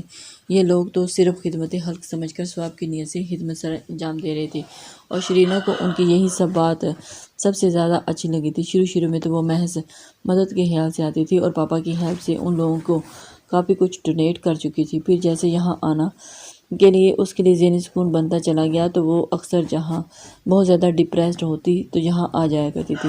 اس وقت وہ بچوں سے مل کر کچھ ریلیکس ہوئی تھی۔ اس نے بچوں میں چیزیں بانٹنا شروع کر دی تھی اور کھلونے، کپڑے، کھانے پینے کی چیزیں، بہت زیادہ بچے خوش تھے۔ کچھ دیر انتظامیہ کے پاس کھڑی رہی اور پھر بچوں کے ساتھ بلڈنگ کے احاطے میں بنے پلے گراؤنڈ میں آ گئی۔ بچوں کے ساتھ مل کر چھوٹی موٹی سرگرمیاں سر انجام دینے میں اپنے ذہن کو مصروف رکھنے کی کوشش کی تھی۔ وہاں وہ عصر تک رہی۔ اس کا موبائل بند حالت میں اس کے بیگ میں پڑا تھا۔ وہ گزرے واقعات کو یاد نہیں کرنا چاہتی تھی، لیکن لاہور کے گزرے دن افغان کے ساتھ ہونے والی جھڑپیں، خصوصاً نکاح والا واقعہ، بار بار اس کے ذہن کو جگمگاتے اپنے احساسات کو قابو رکھنا بہت مشکل ہو گیا تھا۔ عثمان فاروق تو اس کے آئیڈیل انسان تھے، اس کی چھوٹی چھوٹی بات کو اہمیت دینے والے، چھوٹی چھوٹی بات کو خیر مقدم کرنے والے۔ اس وقت مکمل طور پر یہ انسان بن گئے تھے جن کے نزدیک صرف اور صرف اپنے بڑوں کی خواہشات اور فیصلے اہم تھے۔ وہ عثمان فاروق کے اس دو ٹوک انداز کو لے کر ابھی تک بے یقین تھی۔ اس طرح جانتی تھی کہ عثمان فاروق اس کی ناراضگی سے بہت اچھی طرح باخبر تھے۔ اس کے اندر کی توڑ پھوڑ انہیں صاف دکھائی دے رہی تھی۔ اس کے باوجود انہوں نے دوبارہ اس سے اس معاملے پر کچھ کہنا تو دور کی بات، اس سے ہم کلام ہونا بھی گوارا نہ ہی کیا تھا۔ وہ بہت تکلیف میں تھی۔ اس کی مرضی اور خواہش کے برعکس اسے ایسے شخص سے منسلک کر دیا گیا تھا جسے پسند کرنا تو دور کی بات، اسے اپنی نفرت کے قابل بھی نہیں سمجھتی تھی۔ اس کا جی چاہ رہا تھا کہ ساری دنیا کو تہس نہس کر دے، اپنے وجود سمیت ہر چیز کو آگ لگا دے۔ ایسے کے بعد بچوں کو خدا حافظ کہتی وہ دوبارہ گاڑی میں آ بیٹھی تھی۔ گھر واپس جانے کو اس کا دل نہیں کر رہا تھا۔ اس نے اپنا موبائل نکال کر آن کیا تو فائقہ کی ڈھیر لاتعداد میسیجز اور کال تھی۔ Where are you Sheri? I am sorry, please Sheri pick my call, are you okay please on your number. اس نے غصے سے سب میسیجز ڈیلیٹ کر دیے تھے۔ وہ اس وقت کسی سے بھی رابطہ میں آنا چاہتی تھی۔ اس نے انگیشن میں چابی گھمائی اور ایک انجانی سطح کی سمت کی طرف گاڑی موڑ دی تھی۔ فائقہ اسد پریشان تھی۔ ٹیپو اپنے روٹین کے مطابق اٹھا اور وہ دوستوں کے ساتھ باہر نکل گیا۔ فائقہ شدت سے شرینہ کی منتظر تھی۔ انہوں نے کئی بار اس کے نمبر پر ٹرائی کیا تھا، لیکن اس کا نمبر بند تھا۔ انہوں نے میسیجز سینڈ کیا اور پھر شرینہ کے آنے کی منتظر تھی، لیکن جوں وقت گزرتا جا رہا تھا اس کی آمد کے کوئی آثار دکھائی نہیں دے رہے تھے۔ انہوں نے چند بار عثمان سے رابطہ کرنے کی کوشش کی، لیکن ہر بار اس بار بھی وہ بہت بزی تھے اور کال ان کے سیکرٹری نے ریسیو کی اور اس کی نا امید لاہور کی کال تھی۔ فائزہ سے بات کی تھی اور پھر اماں سے، اور اماں بھی وہی تھی۔ انہوں نے کچھ دن مزید وہاں رکنا تھا۔ شہری بیٹی کیسی ہے؟ انہوں نے پوچھا تو فائقہ نے تمام بات انہیں بتا دی۔ شہری کے تمام ریاکشن اور رد عمل سمیت اچھا، دوسری طرف افسردہ تھی۔ انہوں نے یہ سب افغان اور شہری کی بہتری کے لیے کیا تھا۔ تم کہو میں بات کروں شہری بیٹی سے؟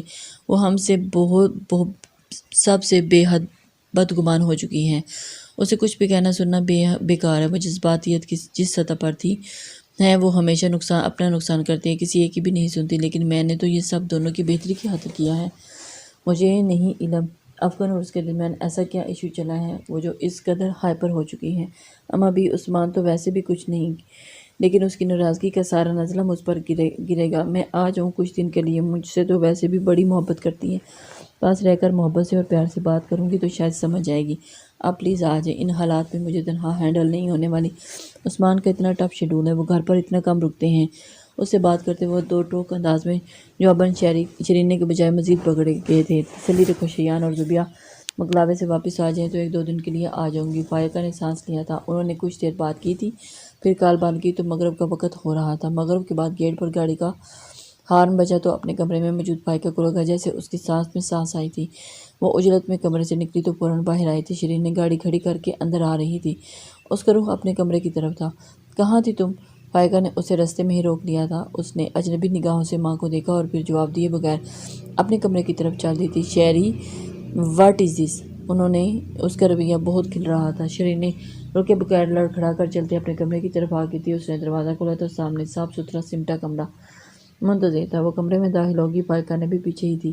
پاؤں کو کیا ہوا؟ اس نے اس کی چین کو اور بیگ کو بستر پر اچھال دیا تھا اور خود بستر کے کنارے گرنے والے انداز میں بیٹھی تو فائقہ نے پوچھا، مجھے آپ سے بات نہیں کرنی، so please don't waste your time. اس نے جواب دیا تھا، Sheri don't misbehave with me, what is this our relation, don't forget it. انہوں نے سختی سے کہا تو شیری نے بیگ اٹھا کر کیلن پر پٹک دیا۔ آپ سب لوگ دھوکے باز اور چیٹرز ہیں۔ میرے ساتھ اتنا بڑا دھوکہ کیا اور پاپا مجھے ان سے یہ امید نہ تھی۔ اس قدر ایجوکیٹڈ ہو کے خواتین کے حقوق اور فرائض کی بات کرنے والے اپنے ہی گھر میں اپنی بیٹیوں کے ساتھ اس طرح سلوک کرتے ہیں، انبلیویبل۔ پاپا ڈپلومیٹک، پکے پولیٹیشنز اپروچ رکھنے والے سیاسی انسان ہیں۔ انہوں نے تو رشتوں میں بھی سیاست شروع کر دی ہے۔ میں ان کو آئیڈیل مانتی تھی اور انہوں نے میرے سامنے کیا کیا؟ میری رضامندی جاننا تو دور کی بات، مجھے بتانا تک گوارا نہ کیا کہ میں گاؤں کی پلی بڑی ایک جاہل سا بیک گراؤنڈ رکھنے والی بھیڑ بکری نہ تھی جسے مرضی سے کونٹے سے باندھ دیا گیا اور جواباً وہ میں تک نہ کرے، انبلیویبل۔ وہ بولی نہیں پھٹی تھی۔ فائقہ تو اس کی یہ انداز دے کر ایک حق تک سی رہ گئی تھی۔ فائقہ نے ایک گہرا سانس لیا اور اس کے پاس بستر کے کنارے ٹک گئی تھی۔ آئی ایم سو سوری بیٹا، اما بھی کی خواہش تھی یہ اور تمہارے پاپا بھی راضی تھے۔ مجھے علم ہوتا تو اس معاملے میں اس قدر سیریس ہو تو میں کوئی سٹینڈ لے لیتی۔ اما بی نے کہا کہ بس چھوٹے موٹے اختلافات ہیں، افغان نے تم سے سوری کہا تو تھا، بات ختم ہو گئی تھی۔ پھر آپس میں رشتہ داری ہو تو اتنی لمبی لڑائی یا اختلافات نہیں ہوتے۔ مجھے اندازہ ہی نہ تھا، ورنہ میں یہ سب نہ ہونے دیتی۔ انہوں نے محبت سے اس کا ہاتھ تھام کر ندامت سے کہا تھا۔ شرین نے کبھی چاہا تھا کہ پھوٹ پھوٹ کر رو دے، لیکن وہ کبھی بھی کسی کے سامنے نہیں روئی تھی۔ وہ سمجھتی تھی کہ جو لوگ دوسرے کے سامنے روتے ہیں وہ اپنی کمزوریاں ان کے ہاتھوں تھما دیتے ہیں، اور وہ کبھی بھی کمزور نہیں پڑنا چاہتی تھی۔ اس وقت بھی لب پینچ کر اپنے ضبط پر کنٹرول رکھے ہوئے تھی۔ آئی ایم سوری بیٹا، انہوں نے اس کے کندھے پر ہاتھ رکھ کر کہا تو اس نے ایک گہرا سانس لیا۔ مجھے اما بی سے بھی شکوہ ہے، وہ سب جان کر بھی انجان بن گئی۔ انہوں نے آپ دونوں کو اس طرح قریب کیا کہ میں کوئی چھوٹی بچی نہیں ہوں جو سمجھ نہ سکوں۔ مجھے پاپا سے ایسے بیہیو کی امید نہ تھی۔ ان کا ایٹیٹیوڈ بالکل روایت پسند والا تھا۔ میں ان کی پڑھی لکھی بیٹی تھی، کوئی گاؤں کی ان پڑھ جاہل عورت نہ تھی۔ اب جو ہونا تھا ہو گیا، افغان اب اس گھر کا داماد ہے۔ تمہارے پاپا ویسے بہت پسند ہیں۔ اما بھی بہت عجلت کا مظاہرہ نہ کرتی تو بھی انہیں تمہاری شادی سے افغان سے ایک فیصلہ کر رکھا تھا، فائقہ نے کہا تو شرین نے غم میں غصے سے انہیں دیکھا۔ میں ان لوگوں میں سے نہیں ہوں جو ہر مصیبت اور تکلیف نصیب کا لکھا سمجھ کر قبول کر لے، بالکل مایوس ہو کر ہاتھ پر ہاتھ رکھ کر بیٹھ جائے۔ پاپا اور اما بی کو اپنا یہ فیصلہ واپس لینا ہوگا، ورنہ کے بعد شرینہ کے انداز ایک فیصلہ کن کیفیت اور صفا کی تھی۔ فائقہ اس کے چہرے کا اٹل پن دیکھ کر اندر ہی اندر خوفزدہ ہو گئی تھی۔ تم ٹینشن نہیں لو، تمہارے پاپا سے بات کروں گی۔ انہوں نے شرینہ کو اس وقت سمجھانے سے زیادہ نامل کرنے کا زیادہ بہتر لگا۔ جو فیصلہ بڑے کر چکے ہیں اس کو اب بدلنا ناممکن ہی تو تھا، لیکن شرینہ کو سمجھا لینا اس سے بھی زیادہ ناممکن تھا۔ فی الحال وہ اسے ذہنی طور پر پرسکون رکھنا چاہتی تھی۔ نکاح ہو چکا تھا، اب کچھ بھی نہیں ہو سکتا تھا، سو انہوں نے شیری کو ہی ذہنی طور پر ہینڈل کرنے کی کوشش کی تھی۔ شرینہ نے خاموشی سے انہیں دیکھا اور پھر اٹھ کر واش روم چلی گئی۔ فائقہ نے گہری سانس لی تھی۔ شرینہ کو سمجھانا جان جوکھوں کا کام تھا۔ اپنے باپ کی طرح وہ بھی حد سے زیادہ انتہا پسند کی طبیعت کی مالک تھی۔ نہ جانے یہ اونٹ اب کس کروٹ بیٹھنے والا تھا۔ انہوں نے واش روم کے دروازے کو کوڑتے ہوئے بڑی اذیت سے سوچا تھا۔ عثمان رات کو گھر لوٹے تھے۔ انہوں نے شرینہ کا سرسری سا پوچھا تھا۔ شرینہ اپنے کمرے میں ہی بند تھی۔ سات شکر کہ اس نے کھانا کھا لیا تھا۔ ملازمہ اس کا کھانا اس کے کہنے کے مطابق کمرے میں ہی دے آئی تھی۔ عثمان لیٹ آئے تھے، ڈنر وہ کر کے آئے تھے۔ وہ سخت تھکے ہوئے تھے، وہ سیدھا کمرے کی طرف آ گئے تھے۔ کچھ دیر کے بعد وہ بستر پر لیٹ گئے تو فائقہ بھی شب خوابی کا لباس پہن کر ان کے پاس آ بیٹھی تھی۔ میں نے آج سارا دن کئی بار آپ کو کال کی تھی، انہوں نے گفتگو کا آغاز کیا تھا۔ ہاں، سیکرٹری نے بتایا تھا، کم سے کم کال بیک کر ہی لیتے، انہوں نے سنجیدگی سے کہا۔ تو عثمان نے سرسری نگاہ اپنے پہلو میں بیٹھی اپنی خوبصورت سی بیوی کو دیکھا تھا اور اس قدر خوبصورت بیوی ہونے کے باوجود بھی نہ کبھی ان کے چہرے کا رنگ بدلا تھا اور نہ ہی ان کے جذبات میں تلاطم برپا ہوا تھا۔ وہ فائقہ کے معاملے میں خود کو بہت سرسا محسوس کرتے تھے۔ اس وقت بھی انہوں نے ایک پل دیکھنے کے بعد آنکھیں موند لی تھی اور فائقہ نے بے بسی سے شوہر کو دیکھا تھا۔ دنیا ان کی کپل کو آئیڈیل کپل کہتی تھی، اس میں کوئی شک نہ تھا، اور نہ ہی ان کی وجاہت میں کوئی کمی تھی، اور نہ ہی فائقہ خوبصورتی اور سوبر پن میں۔ وہ دنیا کے سامنے ایک محبت کرنے والے کپل کے طور پر آئے تھے، لیکن اندر سے دونوں کیا تھے یہ کبھی کوئی نہیں جان سکا تھا، نہ محبت زیادہ کرنے والے والدین اور نہ ہی فائقہ سے بر وقت رابطے میں رہنے والے۔ میں بزی تھا، میرے پاس وقت نہیں تھا۔ کچھ توقف کے بعد جواب آیا، کوئی اہم کال بھی ہو سکتی ہے۔ فائقہ نے پھر پتھر سے سر پھوڑا تھا، اور اس وقت بہت تھک چکا ہوں۔ تم اپنی شکایت ان پنڈورا باکس کبھی بھی پھر کبھی کبھار کھول لینا۔ وہ کروٹ بدل گئے تھے، قطعی انداز کرتی تھا، میں شکایت لے کر نہیں آئی، اپنی ذات سے متعلق کچھ کہنا تو میں نے سیکھا ہی نہیں۔ ان کے اندر بھی ایک ابال اٹھا تھا۔ کروٹ بدل کر لیٹے عثمان فاروق کی آنکھیں کھل گئی تھیں، تاہم کروٹ ابھی بھی برقرار تھی۔ تو پھر آپ کی اولاد سے متعلق کچھ بات کرنی ہے آپ سے۔ فائقہ کا ضبط کمال کا تھا۔ عثمان فاروق نے پلٹ کر دیکھا۔ فائقہ از حد سنجیدہ تھی۔ کیا کہنا چاہتی ہیں آپ؟ شہری کے بارے میں کہنا ہے۔ کیا ہوا شہری کو؟ وہ اٹھ کر بیٹھ گئے تھے، انداز اب بھی سنجیدہ ہی تھا۔ وہ اس رشتے سے خوش نہیں ہے، اس نے صاف کہہ دیا ہے کہ مجھ سے وہ اس رشتے سے خوش نہیں ہے، اور نہ ہی اس رشتے کو قبول کرتی ہے، بلکہ وہ اس رشتے کو ختم کرنے کا کہہ رہی تھی۔ تو آپ نے اسے سمجھایا نہیں کہ اس کا انداز طنزیہ تھا؟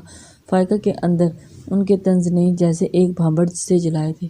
وہ اس عمر سے نکل چکی ہے جب میرے لالی پاپ دینے سے بہل جایا کرتی تھی۔ انہوں نے چند ثانیے فائقہ کو دیکھا تھا۔ کیا وہ کسی اور کو پسند کرتی ہے؟ فائقہ نے ایک گہرا سانس لیا۔ افغان جیسی ہر لحاظ مکمل انسان کے رشتے سے وہ انکار کیوں کوئی بھی سوچ سکتا تھا؟ میری شرینے سے تو اس سلسلے میں کوئی بات نہیں ہوئی، تو کریں فائنل بات اس سے۔ خواہ کوئی بھی ایسے اچھے رشتے سے انکار نہیں کر سکتا جب سامنے کوئی وجہ بھی نہ ہو۔ عثمان کے الفاظ میں پھر کوئی طنز تھا۔ فائقہ کے اندر جلنے والے بھانبڑوں میں ایک دم شدت آئی تھی۔ میں اس سے اس سلسلے میں کوئی بات نہیں کر سکتی۔ کیوں؟ وہ خاموش رہی۔ عثمان طنزیہ مسکرائے تھے۔ شاید آپ کو اپنی تربیت پر شک ہے جو اس سے اس سلسلے میں بات کرنے سے کترا رہی ہیں۔ پلیز عثمان۔ عثمان کے اس طنز پر اس کے اندر کی عورت ایک دم شدت سے چیخی تھی۔ وہ ایک دم پرسکون ہوئے تھے۔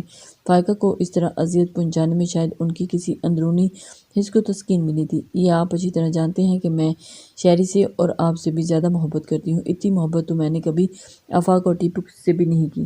آپ شہری سے میری محبت پر شک نہیں کر سکتے۔ انہوں نے مطمئن نگاہوں سے بیوی کو دیکھا تھا۔ تو پھر شرینے سے اس سلسلے میں بات کریں اور اس سے افغان کو رد کرنے کی وجہ پوچھیں، اور ہاں یہ اچھی طرح سمجھا دیں کہ افغان اب اس کا شوہر ہے۔ ہم دونوں کا رشتہ ساری عمر کے لیے جڑا ہے۔ یہ ہمارے کسی ایک لمحے کی بھول نہیں، اور نہ ہی ہم نے جس بات میں آ کر یہ رشتہ طے کیا ہے۔ اما بھی اور فائزہ بھابھی دونوں نے ہمیں کسی پردے میں نہیں رکھا۔ افغان اور شہری کے درمیان ہونے والی تمام جھڑپوں کے متعلق تفصیل سے بتایا تھا، اور یہ بھی کہ رخشندہ خاتون نے بغور جائزہ لیا تھا کہ فیصلہ کیا تھا کہ افغان اور شرینے کا رشتہ طے کرنا ہم سب کا یا آج کا نہیں بلکہ کافی پہلے کا فیصلہ تھا۔ اماں جی نے مجھے اعتماد میں لیا تھا، اور ان کا خیال تھا کہ اس سے پہلے دونوں کے درمیان بدگمانیاں یا اختلافات مزید بڑھیں، ہمیں دونوں کا نکاح کر دینا چاہیے۔ عثمان صاحب نے تفصیلاً کہا تھا۔ وہ اپنے فیصلے، اپنے دل کی باتیں یا اپنے طے کردہ فیصلے کسی سے ڈسکس نہیں کیا کرتے تھے، حتیٰ کہ فائقہ سے بھی نہیں، لیکن وہ ابھی انہیں بتا رہے تھے۔ فائقہ نے ایک گہرا سانس لیا تھا، تبھی وہ شرینہ کے رویوں پر اس قدر خاموش تھی، ورنہ بیٹی کی چھوٹی سے چھوٹی بات اور حرکت کو ضرور نوٹ کیا کرتے تھے۔ آپ یہ سب مجھے بھی بتا سکتے تھے۔ فائقہ کے دل میں عجیب سی خلش پیدا ہوئی تھی۔ دونوں بظاہر بہت خوش و خرم زندگی گزار رہے تھے، لیکن دونوں کی زندگی ندی کے دو پارٹ تھے جو کبھی مل نہیں سکتے تھے۔ تو آپ کیا کر لیتی؟ نکاح کی جگہ ان کی رخصتی کروا دیتی۔ ان دونوں کا انداز اب بھی طنزیہ تھا۔ فائقہ نے شکوہ کنہ نظروں سے عثمان کو دیکھا تھا، اور پھر لیکن اب ان کی نظروں کا مفہوم سمجھنے سے قاصر تھے یا سمجھ کر انجان بن جاتے تھے۔ بہرحال اب آپ کی ذمہ داری ہے کہ شہری کو آپ اس رشتے کے لیے قائل کریں۔ ہم نے یہ رشتہ توڑنے کے لیے نہیں جوڑا، اور یہ بات شہری کو بھی اچھی طرح سمجھا دیں۔ میں بار بار وضاحتیں پیش کرنے کا عادی نہیں ہوں۔ یہ آخری اور فائنل گفتگو تھی۔ اب شرینے آپ کا ہیٹک ہے، اس سلسلے میں کوئی ایکسکیوز نہیں سنوں گا۔ وہ قطعی انداز میں کہہ کر بستر پر دراز ہو گیا تھا۔ اس کا صاف مطلب تھا کہ اب اس ٹاپک میں بات قطعی نہیں کریں گے۔ اگر شرینے نہ مانی تو وہ حائب تھی شہری کے رویوں سے، اس کے ضدی اور دو ٹوک انداز سے۔ حیرت ہے، آپ تو اس سے بے پناہ محبت کی دعوے دار ہیں۔ محبت تو بڑے بڑوں کو رام کر دیتی ہے، تو پھر نرم و نازک احساسات اور جذبات والی ایک عام سی بچی ہیں۔ فائقہ نے اس کے اس طنزیہ انداز پر لب پینچ لیے تھے۔ وہ کروٹ بدل کر آنکھیں بھی بند کر چکے تھے۔ اب ان سے کچھ بھی کہنا سننا بے فائدہ تھا۔ وہ پرسوچ نظروں سے ان کو بس دیکھے گئی تھی۔ مجھے نیند آ رہی ہے، پلیز لائٹ آف کر دیں، انہوں نے کہا تو فائقہ نے ایک گہرا سانس لیتے لائٹ آف کرتے بستر سے اتر گئی تھی۔ شیرین 10 بجے تک کمرے سے نہ نکلی تو فائقہ نے اس کے کمرے کی طرف آ گئی تھی۔ کمرہ اندھیرے میں ڈوبا ہوا تھا، کھڑکیوں پر پردے پڑے اسی طرح برقرار تھے۔ انہوں نے کمرے میں داخل ہو کر کمرے کے گٹے گٹے ماحول کو محسوس کیا تو آگے بڑھ کر لائٹس آن کر دی۔ کھڑکیوں سے پردے ہٹائے تھے تو چمکتے سورج کی تیز روشنی سے کمرے کی تاریکی ایک دم ختم ہوئی تھی۔ فائقہ شیرینے کی طرف آئی تھی تو وہ آنکھوں پر بازو رکھے لیٹی ہوئی تھی۔ انہوں نے جھک کر اسے پکارا تو وہ نہ بولی۔ انہوں نے بہت آوازیں دیں تو اس نے آنکھیں کھول کر ان کو دیکھا تھا۔ کیا بات ہے، ابھی تک اٹھی نہیں؟ انہوں نے پوچھا تو وہ خاموشی سے انہیں دیکھی گئی۔ اس کی آنکھیں ابھی بھی سوجی ہوئی تھی، یقیناً وہ رات بھر روتی رہی تھی۔ فائقہ کے اندر شدید قسم کی افسوس پیدا ہوا تھا۔ انہوں نے شفقت سے اس کی پیشانی پر ہاتھ رکھنا چاہا تھا تو اس نے اس کا ہاتھ پیچھے کر دیا۔ اتنی دیر تک تم کبھی نہیں سوتی نا؟ تو آج سنڈے بھی نہیں تو سوچا دیکھ لوں۔ شیرین نے اٹھ کر بیٹھ کے گراؤنڈ سے ٹیک لگا کر بیٹھ گئی۔ پاپا گھر پر ہیں؟ اس نے پوچھا۔ نہیں، وہ تو صبح صبح ہی نکل گئے تھے۔ رات کو کب آئے تھے؟ کوئی 11 بجے کے قریب آئے تھے۔ آپ نے ان سے بات کی؟ اس نے بغور دیکھتے ہوئے پوچھا تو فائقہ نے نگاہیں چرائی۔ وہ کافی تھکے ہوئے تھے، ڈنر بھی باہر کر کے ہی آئے تھے، موقع ہی نہیں مل سکا بات کرنے کا۔ شیرین نے بغور دیکھا تھا اور اس کے اندر شدید تلملاہٹ سی پیدا ہوئی تھی۔ وہ واقعی اتنے بے حیثیت بن گئے ہیں یا پھر میں ادھر شدید ٹینشن میں تڑپ رہی ہوں اور ان کے پاس اتنا وقت بھی نہیں کہ مجھے آ کر پوچھ ہی لیں۔ ہمیشہ سے یہی ہوتا آیا ہے ان کے لیے، اپنی سیٹ اور اپنی میٹنگز اور اپنے غیر ملکی دورے اور نہ جانے کیا کیا اہم ہیں سوائے اپنی اولاد کے۔ میں ہمیشہ سوچتی تھی کہ حد سے زیادہ ڈیمانڈز کرتی ہوں اور بزی انسان، ہمیں پریکٹیکل ہو کر سوچنا چاہیے۔ اس طرح کی ایجوکیشنز، ان کی اس طرح کی فیلنگز ایک قابل سیاستدان کی اولاد کو سوٹ نہیں کرتے۔ آج سے پہلے میں ان کے اسٹیٹس کو اپنے لیے باعث فخر استعمال کرتی تھی، لیکن اب نہیں کروں گی۔ انہوں نے افغان سے میرا رشتہ بھی اپنی انہی مقاصد کی تکمیل کے لیے کیا ہے نا، لیکن میں ان سے کبھی بھی کوئی خواب کی تعبیر نہیں بنوں گی۔ اگر وہ جذباتی ہونے میں دیر نہیں لگاتی تو بدگمان ہونے میں بھی دیر نہیں لگاتی۔ فائقہ نے نفی میں سر ہلایا تھا۔ تم غلط سمجھ رہی ہو، ایسا کچھ نہیں ہے۔ انہیں تمہاری بہت پرواہ ہے، صبح جاتے وقت مجھ سے تمہارے بارے میں پوچھ رہے تھے۔ تم سوئی ہوئی تھی، تم سے مل نہیں سکے، انہوں نے کہا تو شیرین نے سر جھٹک دیا۔ انہوں نے محبت سے اس کا ہاتھ تھاما تھا لیکن اگلے ہی پل ٹھٹک گئی۔ چیری تمہارا ہاتھ تو بہت گرم ہو رہا ہے۔ شیرین کا ہاتھ بہت تپ رہا تھا، وہ فوراً محسوس کرے گی۔ تمہیں بخار ہے کیا؟ انہوں نے مزید کہا۔ شیرین نے ایک گہرا سانس لینے اور فائقہ کے ہاتھ سے ہاتھ کھینچ لیا تھا۔ کچھ نہیں ہوا مجھے، اس نے ٹال دیا تھا۔ میں ناشتہ بنواتی ہوں، تم فریش ہو جاؤ۔ ٹیپو تو کالج گیا ہوا ہے، ہم دونوں بیٹھ کر مزے سے ناشتہ کرتے ہیں۔ آپ کے پاس بھی بھلا کہاں ٹائم ہوگا کسی کے پاس بیٹھ کر ناشتہ کرنے کے لیے؟ ابھی آپ کو کہیں سے کال آ جائے گی اور آپ چلی جائیں گی۔ وہ ماں سے بدگمان تھی۔ نہیں، آج میں کہیں نہیں جاؤں گی، اٹھو فریش ہو جاؤ، پھر ناشتہ کرتے ہیں۔ شیرین کا کیا موڈ تھا تاہم اس نے ناشتے سے انکار نہیں کیا تھا۔ فائقہ نے اسے فریش ہونے کا کہہ دیا۔ وہ خود کچن میں آ گئی تھی اور زبیدہ کو فٹافٹ اچھا سا ناشتہ بنانے کا کہا تھا۔ کچھ دیر کے بعد ناشتہ تیار تھا، تبھی تک شیرین بھی آ گئی تھی۔ دونوں نے مل کر ناشتہ کیا۔ تمہارے پاؤں کا زخم اب کیسا ہے؟ انہوں نے ناشتے کے بعد پوچھا۔ اچھا ہے، ڈاکٹر کو بلا لیتی ہوں، ایک بار اسے دکھا لیتے ہیں۔ It's okay. آج اس کا مزاج قدرے ٹھیک تھا، خود ہی گھر میں موجود ٹیبلٹس میں سے بخار اور درد اور زخموں کو کیور کرنے کی ٹیبلٹس نکال لائی تھی۔ شیرین کے انکار کے باوجود انہوں نے زبردستی اسے میڈیسن دی تھی۔ وہ کچھ دیر شیرین کے ساتھ بزی رہی تھی اور پھر ایک دوست کی کال آ گئی تھی تو سنتے ہی چلی گئی۔ شیرین لاؤنج میں آ گئی تھی، اس نے ٹی وی آن کر لیا تھا اور ٹی وی کے ساتھ ساتھ وہ تیزی سے موبائل کے ساتھ بھی بزی تھی۔ کچھ دیر کے بعد فائقہ بھی اس کے پاس صوفے پر آ بیٹھی تھی۔ فائقہ نے نوٹ کیا تھا کہ شیرین کی ساری توجہ موبائل کی طرف تھی، ٹی وی تو بس برائے نام ہی دیکھ رہی تھی۔ انہوں نے یوں ہی سرسری سا اس کے موبائل کی طرف دیکھا تو وہ میسیجز پر کسی سے بات کر رہی تھی۔ میسیجز کے ذریعے انہوں نے تھوڑا سا دھیان اسے دیا۔ اسکرین پر جگمگاتا نام زین شاہ۔ انہوں نے شیرین کی طرف دیکھا، اس کے چہرے پر خوبصورت مسکراہٹ تھی، ایک ایسی مسکراہٹ جو انہوں نے کم ہی شیرین کے چہرے پر کبھی دیکھی ہوگی۔ کیا وہ کسی اور کو پسند کرتی ہیں؟ عثمان کا سوال ایک دم اس کے ذہن میں کی سطح پر جگمگا گیا تھا۔ وہ زین شاہ سے کئی بار مل چکی تھی، ایک اچھے بیک گراؤنڈ والا سلجھا ہوا لڑکا تھا۔ وہ کئی بار شیرین کے ساتھ گھر بھی آیا تھا۔ آج سے پہلے کبھی بھی اس کے اندر انہوں نے نہیں الجھایا تھا اور نہ ہی انہوں نے کبھی سوچا تھا کہ یہ لڑکا کلاس فیلو سے بڑھ کر کچھ بھی ہو سکتا ہے۔ یہ زین شاہ تمہارا کلاس فیلو ہے نا؟ انہوں نے خود ہی بات کا آغاز کر لیا تھا تو تیزی سے میسیج ٹائپ کرتی شیرین کی انگلیاں ایک سیکنڈ کو تھمی تھی۔ ہوں، کیوں، کیا ہوا؟ اس نے ماں کے چہرے کو تاثرات کو پڑھنا چاہا تھا۔ نہیں، it's nice guy, family background بھی تو بہت اچھا ہے، وہ تعریف کر رہی تھی۔ شرین نے مسکرائی تھی۔ Yes of course. اسٹڈی کے علاوہ کیا کرتا ہے؟ کچھ نہیں، بس اپنا بزنس ہے، باقی سارا وقت وہ وہیں ہوتا ہے۔ ایکسیلنس پائکر نے سراہا تھا۔ انگیجڈ ہے؟ انہوں نے پوچھا۔ آئی ڈونٹ نو، کبھی اس سلسلے میں بات نہیں ہوئی۔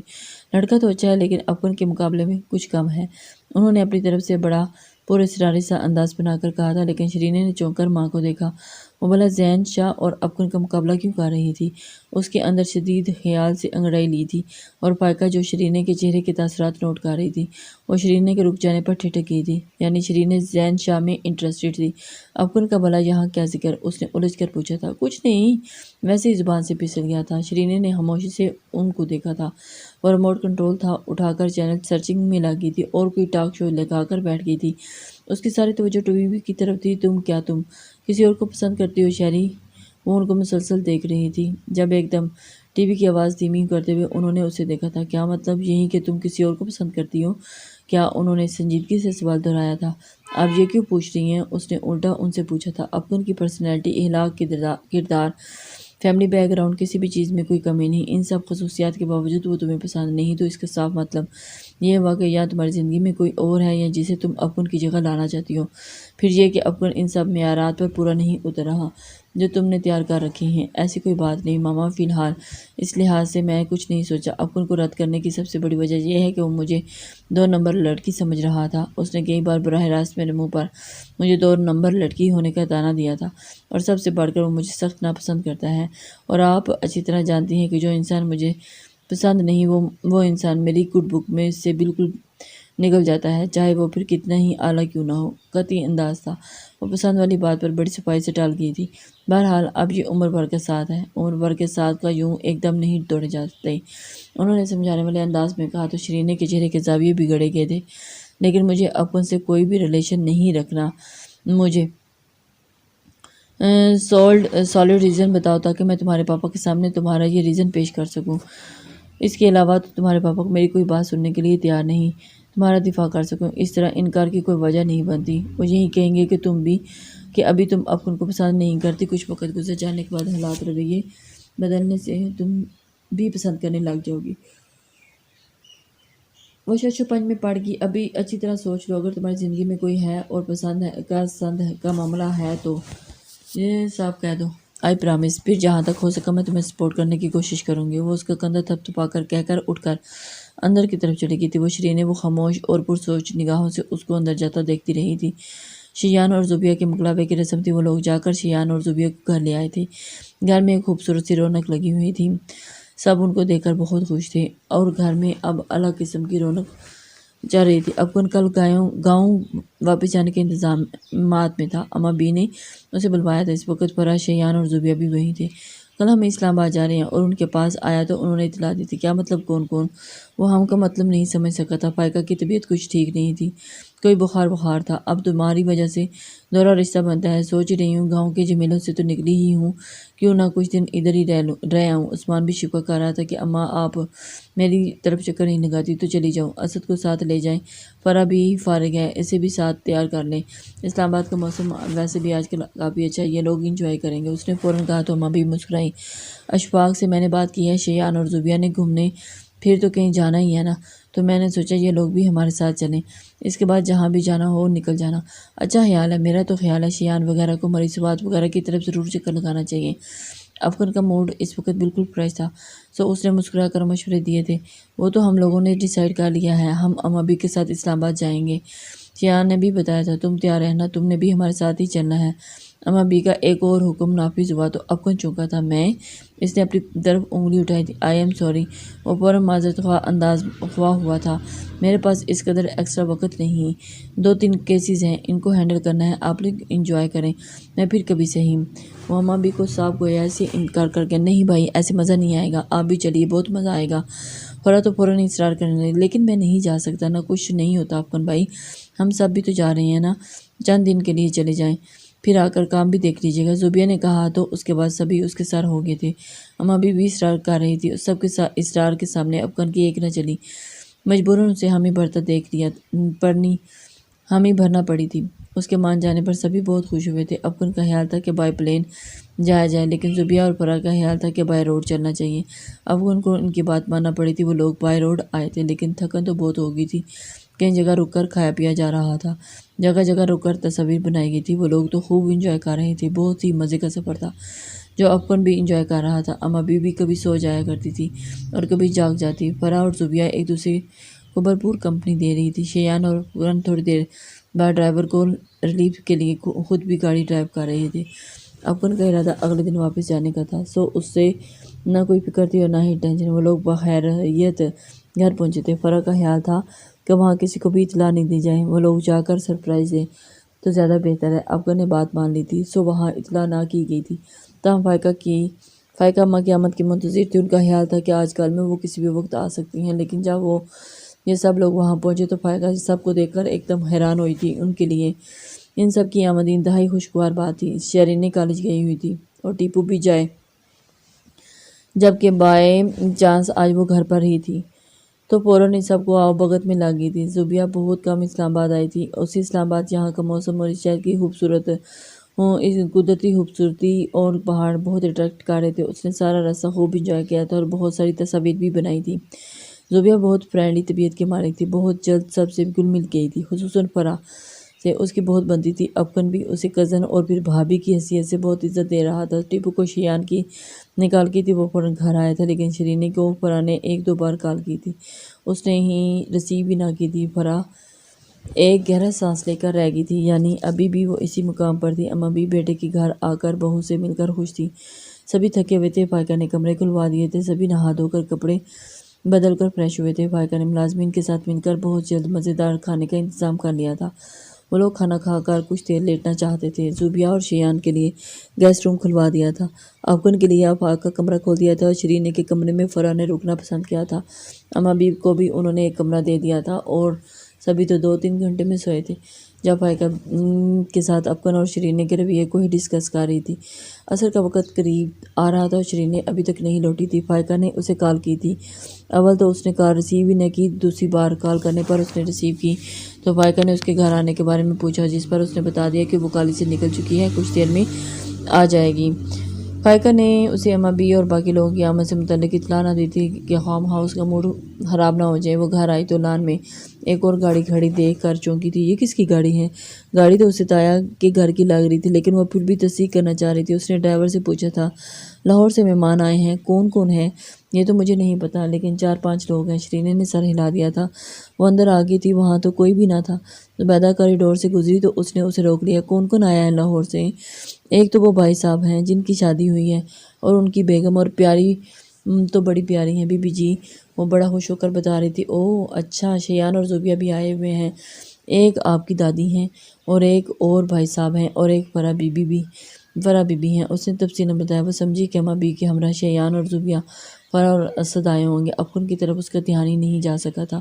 ویسے بھی افغان آئے روز اسلام آباد آتا رہتا تھا، کبھی لاہور کبھی اسلام آباد، اس کے چکر لگے رہتے تھے۔ کبھی کبھار فائقہ سے ملنے بھی گھر آ جایا کرتا تھا، لیکن پچھلے 2-3 سالوں سے وہ گھر آنے کے بجائے کسی نہ کسی ہوٹل میں ٹھہر جایا کرتا تھا۔ اپنے کمرے سے بیگ اور بکس رکھ کر واپس آ گئی تھی۔ فرح کمرے میں نہ تھی، اس کا موڈ کسی سے ملنے کا نہ تھا سوائے زبیہ اور شیان کے۔ زبیدہ نے بتایا تھا کہ وہ دونوں گیسٹ روم والے 2 کمروں میں سے ایک کمرے میں تھے، دوسرے میں شاید اسد تھا۔ ان کی تلاش میں ان کے کمرے تک آئی تھی، ہینڈل گھمایا تو دروازہ کھلتا چلا گیا۔ اس نے اندر داخل ہو کر دیکھا بستر تو خالی تھا، بلکہ کمرے میں تو کوئی موجود ہی نہیں تھا۔ وہ چلتے ہوئے کمرے کے بالکل درمیان میں آ رکی تھی۔ شیان، اس نے آواز دی تھی، تبھی واش روم کا دروازہ کھلا تھا اور وہاں سے برآمد ہونے والے شخص کو دیکھ کر شیرینی ایک دم ساکت ہوئی تھی۔ شیر افغان اس کے سامنے کھڑا تھا، وہ بے یقین تھی۔ اس کے کمرے میں تو کیا، اس کے گھر میں بھی اس شخص کو قبول نہیں کر رہی تھی، لیکن وہ مجسم حقیقت بنا کھڑا تھا۔ وہ ایک دم پلٹی تھی۔ افغان اسے سرد نگاہوں سے بس دیکھ رہا تھا، نہ سلام نہ دعا۔ وہ فوراً کمرے سے باہر نکلی تھی۔ مائی گاڈ، یہ شخص یہاں کیا کر رہا ہے؟ اس کے اندر ابال اٹھنے لگے تھے۔ عین اسی لمحے ساتھ والے کمرے سے فرح بھی نکلی تھی۔ ارے شیری، تم کالج سے آ گئی، وہ والہانہ انداز میں کہتی ہوئی اسے لپٹی تھی۔ شیرینی اس طرح ساکت اور جامدی رہی تھی۔ افغان کو دیکھ کر اب اس کا کسی اور کو ملنے کو جی نہیں کر رہا تھا۔ تمہاری توقع سے بھی زیادہ بہت بری، وہ تلخ سے کہہ کر واپس شیان اور زبیہ سے ملے بغیر اپنے کمرے کی طرف چل دی۔ فرح بھی ہمراہ ہو گئی تھی۔ بڑا اچانک چھاپا مارا تم لوگوں نے، بس امابی کا پروگرام بنا تو سب نے بھی فوراً رخت سفر باندھ لیا۔ زبیہ بھابھی اور شیان نے ہنی مون کے لیے جانا تھا۔ ان کا خیال تھا کہ 1-2 دن میں یہاں سے وہ مری اور پھر کاغا ناران کی طرف چلے جائیں گے۔ ان کے ساتھ چلتی ان کے کمرے کی طرف آ گئی تھی۔ امابی سے تو وہ ویسے بھی ملنے والی نہ تھی۔ انہوں نے جس طرح دھوکہ دہی اور عجلت میں اس کا نکاح کروایا تھا، اس کے بعد اس کا دل ان کی طرف سے بھی بالکل اچاٹ ہو گیا تھا۔ وہ سمجھتی تھی کہ ان سب کی ذمہ دار امابی ہیں، لیکن وہ سب کچھ سے زیادہ پیش تھی۔ لیکن سب کچھ انہیں کے کہنے کے مطابق ہوا تھا۔ وہ ان سے حد سے زیادہ بدگمان ہو چکی تھی۔ امابی بھی آئی ہیں، زبیہ بھابھی اور شیان بھی آئے ہوئے ہیں، اور پتہ ہے کون آیا ہے؟ وہ خاموشی سے بستر پر جا گری تھی۔ دوسری طرف فرح بھی بیٹھ گئی تھی۔ پتہ ہے میرا دل اتنا کر رہا تھا، دل تم سے ملنے کو، امابی کو آنے کا دل کر رہا تھا۔ افغان بھائی تو آنے پر راضی نہ تھے، زبردستی ہم نے بنایا۔ اگر افغان بھائی آنے پر راضی نہ ہوتے تو 1-2 دن بعد خود ہی آ جانا تھا۔ میرا شیان بھائی کا پروگرام تھا۔ بڑے پاپا بڑی ماما کیسے ہیں؟ فرح بول کر جواباً اسے پوچھنا پڑا۔ بالکل A1 فرسٹ کلاس۔ اپنی بڑی بہو کے لیے انہوں نے ڈھیر سارا پیار بھیجا ہے، قبول کرو۔ وہ ہنس کر بتا رہی تھی۔ شیرینے نے گھور کر دیکھا تو وہ ہنسی۔ کہتی ہو تو ان کے حصے کا پیار بھی دے دیتی ہوں۔ ویسے افغان بھائی یہ کام بخوبی سر انجام دے سکتے ہیں۔ فرح کا انداز شرارتی تھا۔ شٹ اپ، تم جانتی ہو مجھے اس طرح کے بیہودہ مذاق قطعی پسند نہیں۔ فرح کھلکھلا کر ہنسی تھی۔ میں مذاق نہیں کر رہی، سیریس ہوں یار، جبکہ اس کی نگاہوں میں بھرپور شرارت تھی۔ شیرینے نے اسے خاموشی سے دیکھا تھا اور بستر پر دراز ہو گئی تھی۔ فرح خاموشی سے اسے دیکھنے لگی تھی، یعنی ابھی تک اسی مقام پر تھی۔ میں سونے لگی ہوں، پلیز مجھے ڈسٹرب مت کرنا۔ اس کا انداز قطعی تھا۔ فرح نے اپنا سا منہ لے کر رہ گئی تھی۔ عثمان صاحب جلدی آ گئے تھے۔ وہ دمان بھتیجے اور ماں اور بچوں سے مل کر بہت خوش ہوئے تھے۔ شیرینے کو بھی بدل ناخواستہ سب سے ملنا پڑا تھا۔ عثمان کے کمرے میں پیغام بھیج کر بلوایا تھا۔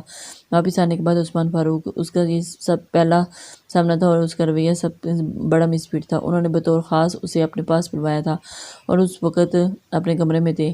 ہم نے اپنی اولاد میں سب سے زیادہ آپ کو اہمیت اور فوقیت دی ہے، تو اس کا ہرگز یہ مطلب نہیں کہ ہم نے آپ کو کچھ بھی کرنے کی کھلی چھوٹ دے رکھی ہے۔ آپ ایک پڑھی لکھی لڑکی ہیں، یہ لوگ میری قریبی اور خونی رشتے دار ہیں، ان کے ساتھ حسن سلوک سے پیش آئیں۔